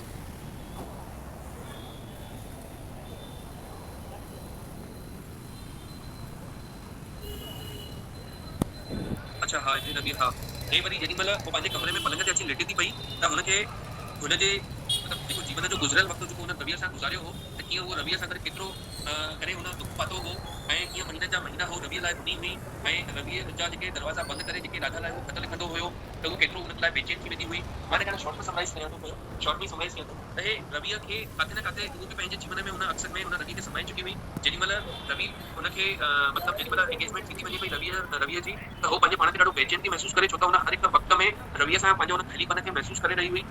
पर जेॾीमहिल रवीअ जो मङणो थी थो वञे ऐं रवि पंहिंजे हुन छोकिरीअ जे लाइ जेको हुनजी मंगेतर आहे हुन लाइ जेॾीमहिल ख़त थी लिखे पई त अञा ताईं बर्दाश्त नथो थिए, उहो ॾाढी बेचैन थी वञे पई। उहो इहो महसूसु थी करे पई कि हुनजे ऐं रवि जे विच में को अची थो वञे, पर रवि हिनखे हाणे बिल्कुलु तवजो नथो ॾेसि पियो ऐं हुनखे बिल्कुलु नज़रअंदाज़ करे उहो पंहिंजे प्यार लाइ ख़त थो लिखे पियो त इहा ॾिसण थी चाहे पढ़ण थी चाहे बेचैन थी वञे त रवि आख़िर हुनखे ख़त में छा थो लिखे। तवजो घटाएसि हिनखे चएसि कि रवि मूंखे जल्दी सां तूं हिकिड़ो ख़त लिखाए, मां ॾिसण थी चाहियां पढ़ण थी चाहियां हुनखे छा थो लिखी पियो। रवि मना थो करेसि पियो, उहो ॾाढी निचो थी करेसि पई कि यार मूंखे ख़ाली हिकिड़ी पहिरीं लाइन ई पढ़ण ॾे, पर रवि हुनखे शायदि मना थो करे छॾेसि पियो ऐं पोइ ॾाढी दुखी थी वञे पई ऐं दुखी थी वञण सबबु जेकी आहे मतिलबु हीअ जेकी आहे पंहिंजे पाण खे ॾाढो मतिलबु रोए थी पई, ॻाए थी पई ऐं जेके इम्तिहाननि जे समय जेके वेकेशन्स हुआ जंहिंमें उहे हिनखे ख़त लिखंदड़ उहो बंदि दरवाजा करे करे मतिलबु कलाक जा कलाक अंदरि वेठा हूंदा हुआ त उहे उन समय में पंहिंजे पाण खे ॾाढो दुख पाईंदी हुई। पर इन ई वक़्तु हुनजी शादी जा वेझा ईंदड़ रहिया हुआ ऐं हिन जे मथां ॾाढी ज़वाबदारी वधी वई हुयूं छो त जेकी रवि जी मंगेतर हुई उहा ॾाढी वॾी परिवार जी हुयूं ऐं हिननि खे बि ॾाढे सुठे नमूने हुन विहांउ खे करणो हुयो, हुन रीति रिवाज़नि में बि हिनखे पंहिंजो जवाबदारियूं पूरियूं करणियूं हुयूं ऐं आख़िर उहो ॾींहुं अची वेंदो आहे। आख़िर वो समय अची वेंदो आहे त जेॾीमहिल हाणे रवि ऐं रवि जी ज़ाल खे हिननि खे स्वागत करणो आहे उहो बाक़ाइदा हिकु तरीक़े सां जेको तौरु तरीक़ो आहे हुन सां हुननि खे पंहिंजे घर में वेलकम कंदा आहिनि ऐं रवि ऐं रवीअ जी ज़ाल हुनजे कमरे में हली वेंदी आहे ऐं पुॼण जेॾीमहिल उहो सॼे विहांउ जो शोगुल समाप्त थी वेंदो आहे त उहो हिकदमि हुन चौधारे हुन घर जे मतिलबु जेको हुन चकास हूंदो हुई ऐं चहल पहल हुन में हिकदमि ॾाढो शांति माहौल जंहिंमें थी थो वञे पियो। ॾिसे थी पई कि हुन जेके पंहिंजा रेशमी साड़ियूं पातियूं आहिनि ऐं गह पाता आहिनि किथे न किथे उहा हुन पंहिंजे पाण खे रवीअ जी ज़ाल खां मतिलबु घटि न आकण लाइ हुन इहो सॼो स्वांग रचायो हो। पर हाणे जेॾीमहिल रवि हुन कमरे में पंहिंजी ज़ाल खे वठी हली थो वञे त उहो निहारे थी त हुनजे सामने शरत जो कमरो आहे, इहो उहो ई कमरो आहे जेॾी केॾी महिल हुनजो इहो पंहिंजो कमरो हूंदो हुयो। शरत वठी कमरे में वञी करे एकाई शरत वटि वञी करे पकाए करे रोअण लॻी आहे। शरत मूंखे पाण खे पसंदि कंदसि ऐं मूंखे पूरो भरपूर पंहिंजे पाण खे समेटण जी कोशिशि कंदसि उहो मतिलबु मेरा आवाज क्लियर नहीं पहुंचे भैया भैया तुलना करण लॻंदी आहे त रवि काथे बेहूदो छोकिरो बेहूदा तरीक़े सां उथण वेहण वारो बेहूदा लहज़े वारो काथे शरत एॾो सुहिणो सभाजो ऐं एॾो सुशील, पर उहो जेॾीमहिल हुनखे बाहुनि में ॿधेसि थो पियो त हिनजो रोअण बंदि नथो थिए त उहो हिन बाहुनि जे बदन में उहो पंहिंजे पाण खे महसूसु नथी करे त हुन निचोड़ निपुण में हुनजी बाहुनि में उहा ख़ाली थी रही आहे या भरियल थी रही आहे, पर काथे न काथे उहा अंदरि पंहिंजो टटोले थी पई। त मां काथे न काथे पंहिंजे हिन हुस्न परस्त पंहिंजे शरत खे छॾे करे काॾे मां हिन रवीअ में पंहिंजे खोइजी वियसि। न काथे हुनजी शकल आहे न काथे सूरत आहे, पर काथे मां हिन साधुअ वारे शांत पंहिंजे पतीअ खे छॾे करे हुन बेचैन ऐं मदमस्त छोकिरे मां काॾे पंहिंजे पाण खे फरमाइजी थी वञा पई ऐं हिते इहो जेको ॾींहुं आहे समाप्त थी थो वञे। ॾाढो वॾो हुयो इहो ॾींहुं ॿुधर 14 जो। हा सही ॻाल्हि आहे लाइक मैं तो काथे कुझु कंहिंखे पुछणो हुजे को क्लियर करणो हुजे टॉपिक बस यही पुछणो आहे क्वेश्चन था ॾाढो बढ़िया मनोज यार, ॾाढो सुठो एक्सप्लेन कयो। हिन में हिकिड़ी ॻाल्हि सम्झ में नथी अचे। हिकु तरफ़ त शुरूआत में लेखक लिखियो आहे कि जेतिरो हुनखे उहा डायरी में नोट करे ॾींदी ऐं उन टाइम टू टाइम हुनखे ड्राइवर वठी ईंदो हूंदो, पर हीअ जॾहिं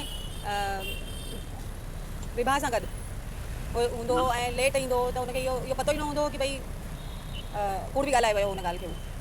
न हिकिड़े ॾींहुं सिर्फ़ु हिकिड़े ॾींहुं छा थियो कि जेॾीमहिल सुमित्रा वञण खां पोइ हिकिड़े ॾींहुं हुन में अस्पताल में को वधीक पेशेंट न हुआ त हे वञी करे हुन बगीचे में जाते अक्सर वञी करे वेहंदा हुआ तालाब जे किनारे जाते टुटल फुटल मूर्तियूं पयूं हुयूं त हुते हिकु दरख़्त वारो पुराणो हिकिड़ो मतिलबु हो हुई कुर्सी रखियल हुई मेज ते हे वञी करे अक्सर उहे हुते वेहंदा हुआ त हुते वञी करे हे वेठा हुआ ऐं हुते उहो विभा खे महसूसु थो करे पियो कि विभा जेॾीमहिल बि हुते कंहिं महिल उहो जेॾीमहिल हुते पहुचंदा त विभा कीअं चह चकाईंदी हुई। उहा अहिड़ी छोकिरी हुई जेकी फुलमस्ती वारी हुई, हुन वटि दुनिया जा एॾा सवाल एॾा ख़्याल हुआ, पर उन ॾींहुं उहो जेॾीमहिल त ॾाढे समय खां पोइ सुमित्रा जे वञण खां पोइ वरी हिकु समय उन्हनि खे मिलंदो आहे जेॾीमहिल उहो ख़ाली महसूसु कंदा आहिनि ऐं घटि उन्हनि वटि दफ़्तर में दख़ल हूंदी आहे मतिलबु पेशेंट जी, त उन ई मतिलबु सुमित्रा जे वञण खां पोइ उहो पहिरियों शायदि अहिड़ो ॾींहुं हूंदो हुयो जेॾीमहिल हे वरी वञी करे हुन दफ़्तर ते वेहंदा आहिनि त उनजी उहो महसूसु कंदो आहे त जेकी विभा आहे उहो अॼु हुनजी चह चहाक कोन्हे ऐं सुमित्रा जे वञण खां पोइ ॿाहिरी दुनिया जे ख़्यालनि ऐं उन्हनि में पंहिंजे पाण खे जेको मतिलबु खोयल हली हुई अॼु उहो पंहिंजे पाण में खोयल आहे ऐं हुनजी ॻाल्हियूं हुन जूं निजी ॻाल्हियूं आहिनि ना की दुनिया जूं ॻाल्हियूं आहिनि ऐं ॾाढी गंभीर थी वई आहे ऐं हाणे जेकी पंहिंजे मतिलबु जेकी शांत स्वभाव जी थी वई आहे विभा ऐं उन शांत स्वभाव में उहो हुनखे टटोलण जी कोशिशि कंदो आहे ऐं